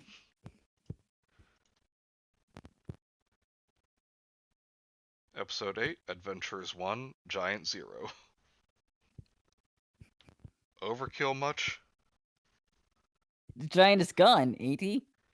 Yeah, but so's the whole forest. Well, you can't make an omelet without, destroying the whole forest or something. You could have killed us with that blast. Yeah, but I didn't. Besides, now that the forest is gone, we're not lost. Meanwhile, on the other side of the crater. The thief's almanac didn't say anything about atomic detonations either. In episode 9, What the Thief Says. I can't believe you nuked the Giant's forest. Now we'll never find the Cave of No Return. Jerk. Ugh, there's never a cave of no return. Yeah, right. Like the old man would lie after I paid him all of our gold in exchange for some information on where to find an adventure. I hate to break it to you, but he took all your gold. Ha! You think you're so smart. Well, for your information, he didn't take our gold. I gave it to him. So there. Duh, I am the fighter. I gives all our shinies away. Blarg, I am dead. Sucker. Hmm? Never mind. Let's just get back to town. Why? To get our money back from the old man. Well, what are we waiting on? Plot thickens. Indeed it does. Episode 10, It Had to Happen Sometime. Ogres made I got excited. I was gonna... How many episodes are there? A little over 1,000. There's more episodes than a soap opera. Yes. So nukes are magica. This really recontextualizes the Cold War. Ah, finally. I was starting to get worried. It'll be dark soon. Dark soon? What are you talking about? It's never nighttime around here. Well, until we stay at an inn anyway. Yeah, I always thought that was kind of weird. Never mind that now. We're almost in town. Point. What the hell are these guys? Kenzie, Can I do be you the want to be the monsters? monsters? We're monsters. Let's fight. Why? Oh wait, I've heard about these. This is a random encounter. What you talking about, fighter? You know, random encounters. You'll just be walking along and wham, a batch of monsters appear out of nowhere and you have to fight them to the death. You're a loony.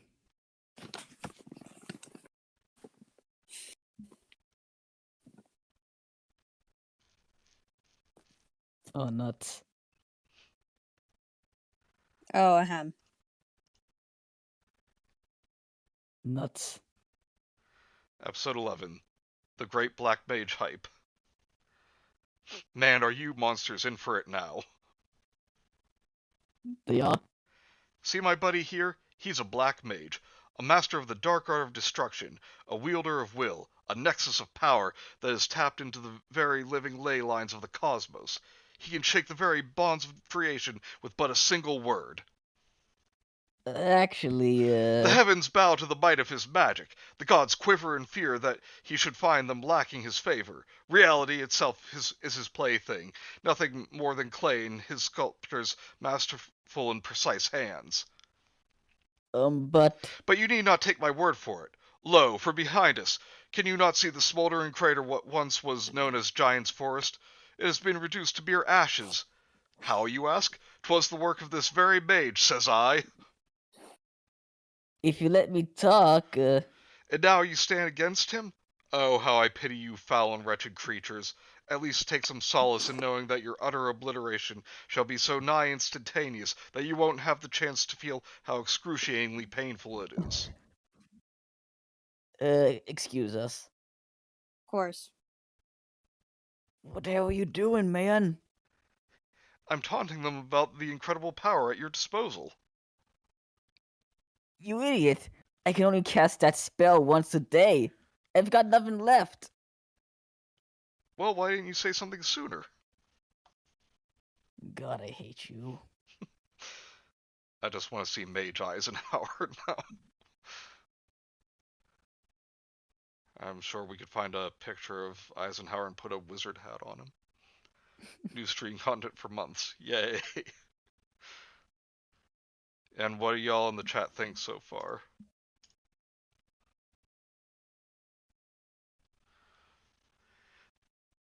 I'll let you give your opinions as we start on episode 12, the dramatic cliffhanger. So now what? We won like scared little 4-steps, that's what. Run? Run? We can't run. Not after all that was said about your magic powers. And who taught us that? Now is not the time to point fingers. Uh-huh.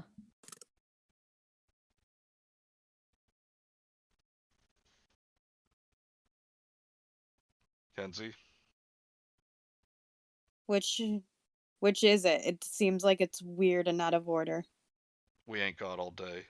We ain't got all day, you know. Sorry guys, just 1 second. Make it quick. Those monsters are gonna eat us alive.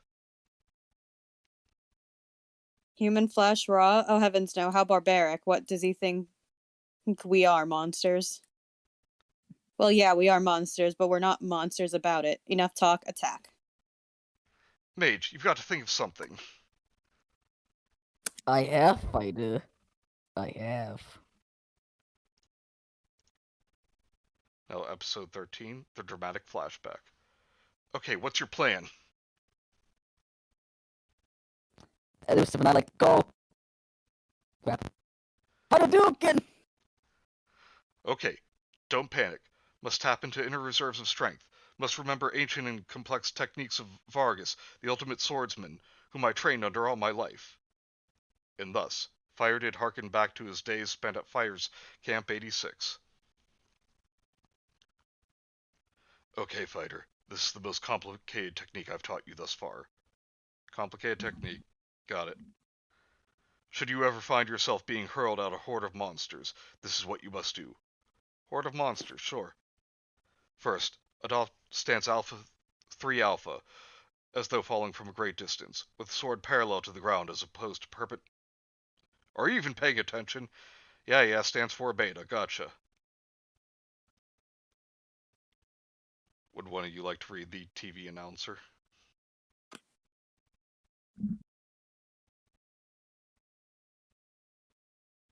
Which is it? Oh, and thus Fighter did hearken back to his day spent at Fighter's Camp 86. We're past that. Where? Raptor, do you want to take it? Okay. Next on Chicks and Chainmail, Ava Nightbane sports her new ebony bikini armor plate. Damn you, wasted youth. Damn you, I say. Guess I'll just have to improvise. Two-fisted monkey style attack! Whatever that is, it better involves keeping his pants on. Look, not to bring down the stream, but I'm obviously useless here, so I'm gonna go. Alright.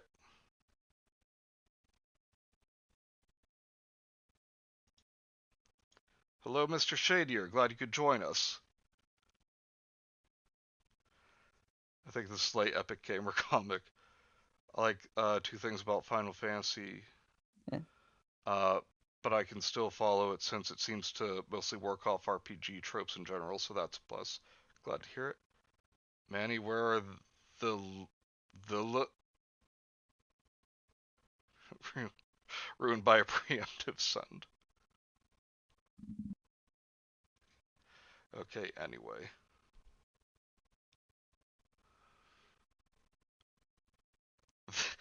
Villa K 2022.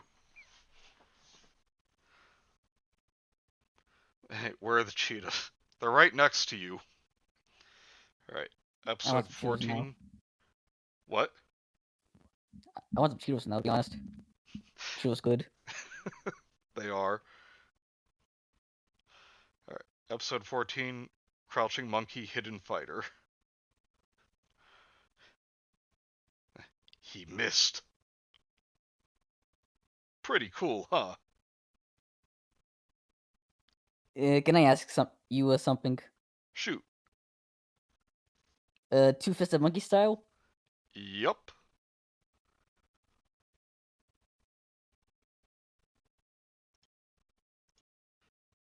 It's in the fridge, Kay. Duh. Episode 15, An Intellectual Conversation. And going two-fisted monkey style doesn't strike you as being really weird? Not at all, you see. The 12 styles of the Vargas school correspond to the 12 signs of the zodiac. Just as each sign has its own strengths and weaknesses, so too does every style. True mastery comes not from... I forgot I asked. Bitch. Let's just get into town and beat the living bejesus out of that old man who took our gold. That doesn't sound terribly heroic. Bah, I just want my golds. You dig? So, at the city gates. Welcome to Corneria. Thanks. What's up? Welcome to Corneria. I'm gonna go talk to my friend now. Fighter, does anything seem strange to you? Welcome to Corneria. I like swords. Welcome to Corneria. I like swords. Welcome to Corneria. Urge to destroy the world. Wisen. And now episode 16, The Quest to Assault the Elderly.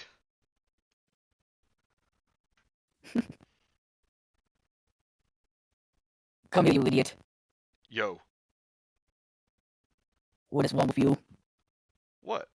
I'm a fighter. I really do like swords. Doesn't it seem a bit odd to you that the gods can only say one useless phrase over and over and over again? I thought he was being friendly. Forget it. Let's just get inside and see what's going on. And so, in the city of Corneria, wanted 4-year-old light warriors of destiny to rescue kingdom from darkness. Inquire within. Dude, this is right up our alley. We're heroes. We can do this.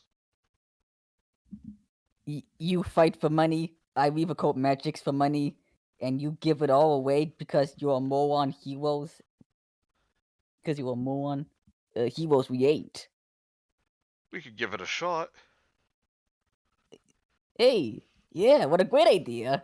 We'll sacrifice ourselves for the greater good. How do I make the sound? Let blow a raspberry. Ah. Now let's go ruckus that old man. And meanwhile, a shuffling bush. Sounds a bit A rude. bush.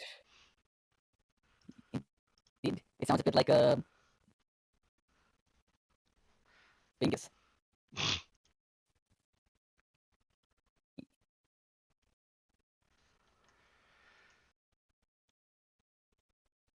Alrighty. So, episode 17, Gather Ye Light Warriors. Corneria, watch out for furries. No furries! But I want to be a light warrior! You're not gonna shut up about this, are you? Nope. Fine. Tell you what, if you can convince two complete strangers to join us on a suicide mission to rid the world of evil, then sure, we'll apply for that light warrior job. Goody goody gumdrops. But if you can't find two other hardy souls ready to die a gruesome and painful death at the hands of insane goblins or ogres for no good reason, then we'll never have to talk about this crap, about this light warrior crap ever again. Agree? We're gonna be light warriors! Whee! Meanwhile, I'll go beat the daylights out of that old man. He can't be that tough. Shouldn't we meet back soon? Otherwise, the position might be taken. Yeah. We wouldn't want that to happen. I mean, yeah, we'll be back here in 1 hour. That'll be just enough time to round up some brave do-gooders. He actually thinks he'll find someone who wants to join us. I'm sure he'll just waste his time browsing at a weapons shop anyway. Besides, he's too stupid to get into trouble. So I've got nothing to worry about. Walk. Where to start? Maybe at yon local weapons shop. You want to be thief? Sure thing. Hello. I am thief. Episode 18. We've all been there. Suckers. Next. Would you like to be Cloud? Okay. Hi, I'm Cloud. Alright, Cloud, what you got for us? Well, I can sometimes summon the gods themselves to do my bidding. Awesome. Summon me up a god and smite something.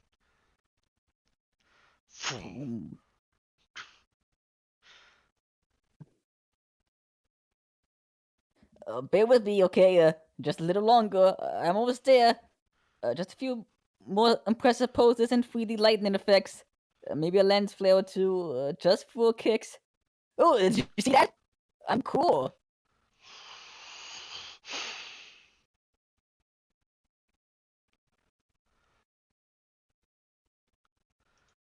Alright, and episode 19. Sephiroth was so much cooler anyway. Tick tock. Ta-da!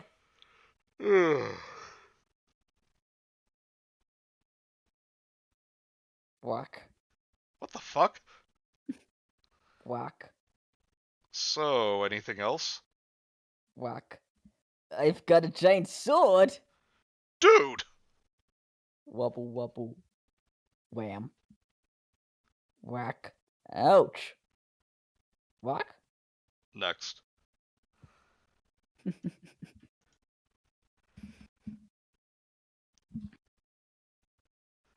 Alright, episode 20, The Conquest of the Elderly. Damn. Who would have thought it'd be this hard to find one stupid old man? We'll see about that.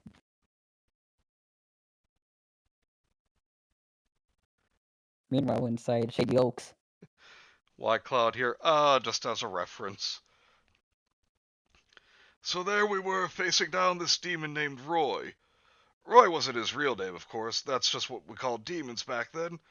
If a demon appeared, say, from a summoning circle inscribed in blood, which in those days were more commonly known as Grant's Ear, you'd say, "Here comes Roy right out of Grant's Ear," because that was the style at the time. Grant's Ear? Oh, that was before your time. We called them Grant's Ear back then on account of the first guy to use circles. And that was Grant? What the? No, not Grant. Steve. Grant? That doesn't even make sense. So Steve the Summoner used the blood from the ear of a guy named Grant? Blood? That's unsanitary. No, old Steve used sawdust. For his summoning circles? Yes, they weren't circles so much as squares, though. You have to remember, these were the early days of summoning, or galumphing as it was known then. That evil wizard is galumphing for Roy's, you'd say, because it was the style at the time. Slam. Slam. Eat electric death, old man! Episode 21. Assaulting the elderly at last.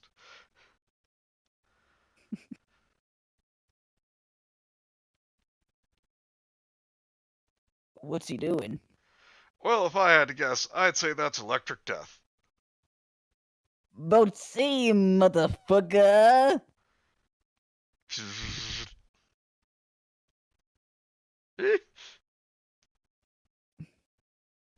This would go a lot easier if you cooperate. Wait, got it. I wanna know which one of you crusty old punks took a whole lot of gold from my idiot friend, Fighter.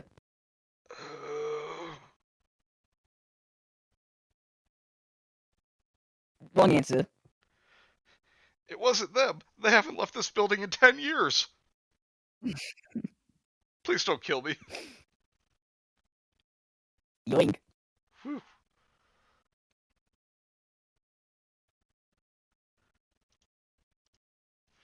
Alright, now episode 22, mission accomplished, and Kay and Mike are continuing that summoner video recital in the chat here.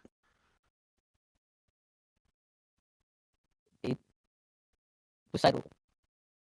I don't know for that, just ep15 recital.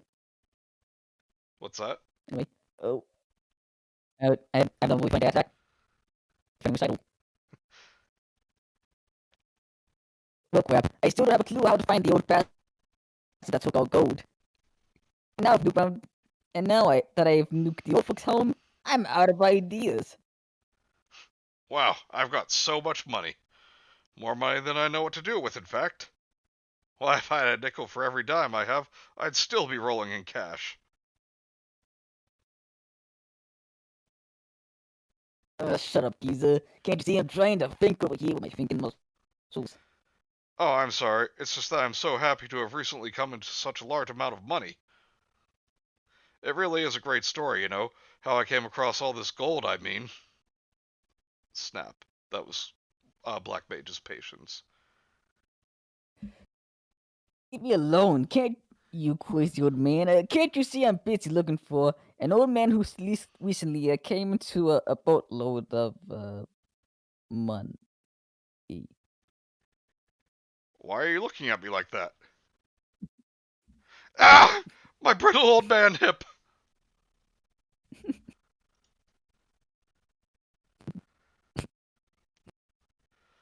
Now episode 23, Enter Magic Shop Guy.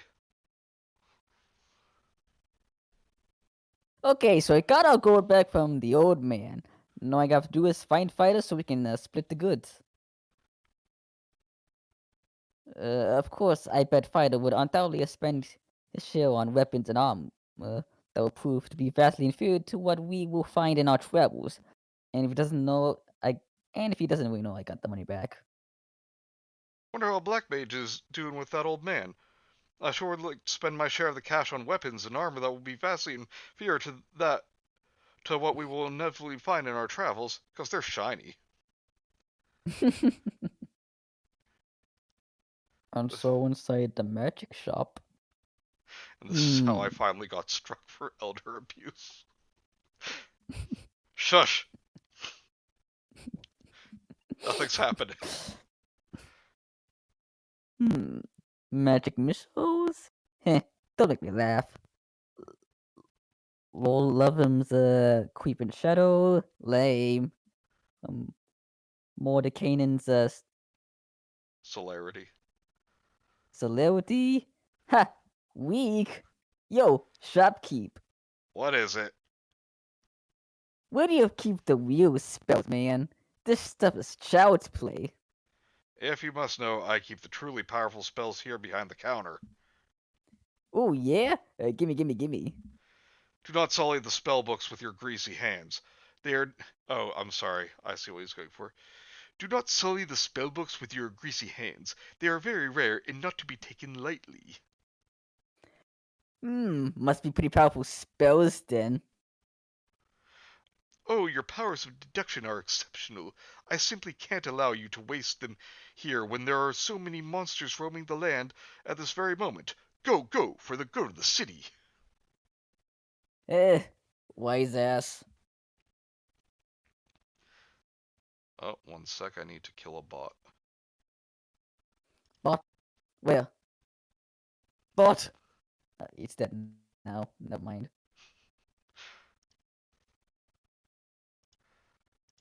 Like, showed up for 1 second, and then he just died the moment he came to existence. Yes.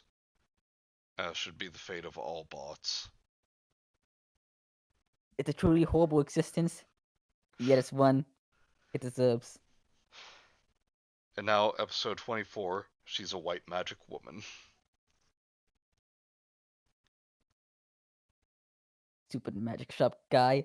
Well, anyway, I've got so many doomsday spells I don't know what to do with them all. Oh, wait. Yes, I do. Fighter plus kaboom equals happy black mage. Chris Borks is a magic shop vendor now. I was going for comic book guy, but okay. Wait, magic. Oh, look at me. I'm a tree-looking, love-hugging, a hippie mage of love and peace and nurture. Bonk. Hey, why do we watch me go and go? Oh, hey, this. Anyway, sorry. Watch me go. Oh, gaga. Oh, I'm dreadfully sorry. Oh, how about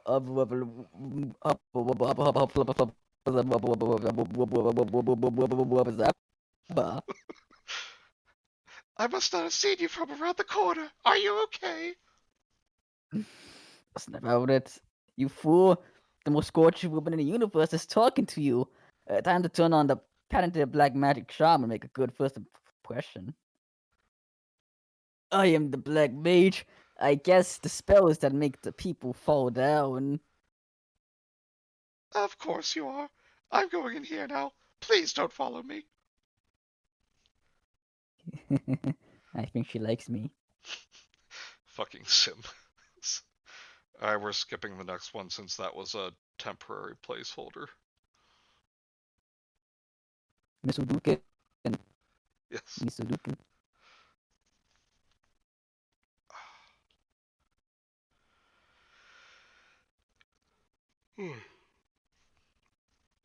And episode 25, he's one smooth operator. And so, inside the other magic shop. What's a nice mage like you doing in a mean part of town like this?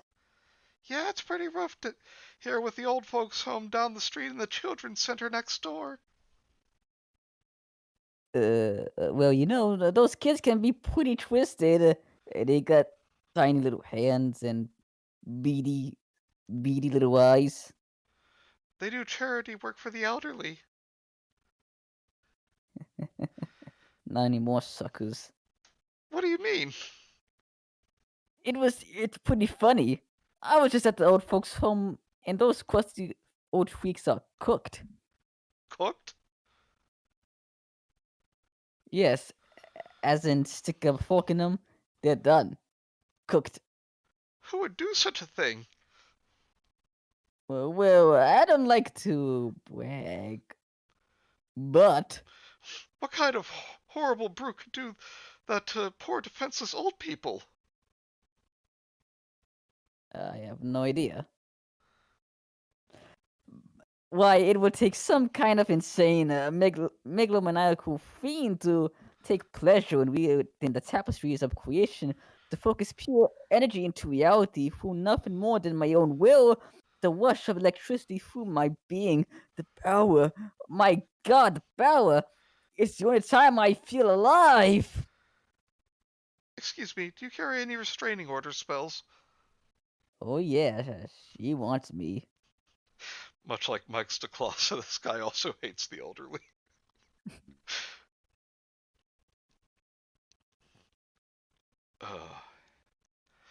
But The class of mage. yes, but Sorry. I think we're gonna call it there because it's almost six. It's about 6:20, and I'm hungry. So, what do you think, Raptor, of 8-Bit Theater so far? Not gonna lie, I like it. I really do. Good, It's good. funny. And what about all I ye like in the chat? Should we continue this or find something else? I really like a black mage, to be honest. Yeah. It's fun asshole. Oh, yes, he is.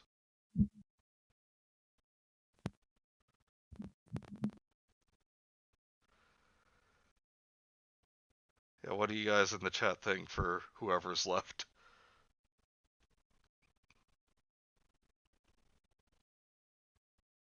Might go to bad joke jail.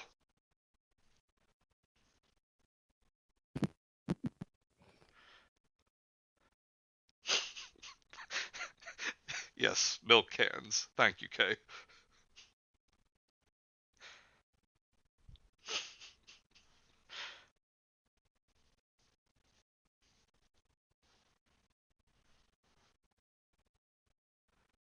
It's no asperchu, but it's funny.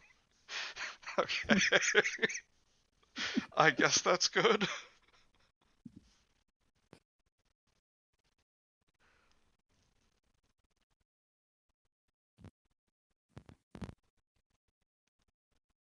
Keep going with 8-Bit. Alright.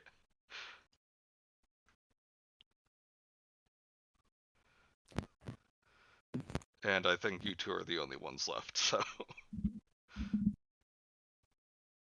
Do you think we could? Do you think this will lead us to working our way up to something like Control Delete? Maybe? I've never actually read that. You know that cliche where all game comments are just like, "Hey, dude, check out this Call of Duty game." You know what's crazy, fellow gamer? Good gamer.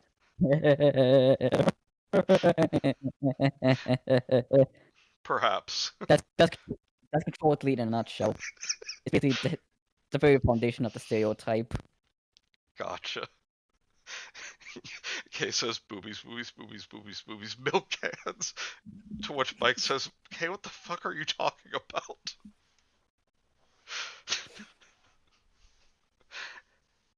Never go full control. Delete, says Mike. I can't blame Mike, because he wants to Control Delete this comic after reading it, and not this one Control Delete. That's bad. Alright, then. Well, thank you all for joining us. For anyone watching in the future, please remember to like, comment, and subscribe. Yes, as Kay says, Mike, you'll find out. And, we'll be back. Well, I'll be back, next Wednesday with more Adventures of Lawn. And then, Yeah. yeah, are you good streaming next Thursday? Because I have another thing to do on Tuesday. Yeah, I'm gonna Thursday. Cool. So then we'll see you all back here next Thursday. Same bean time, same bean channel. Good night, good people.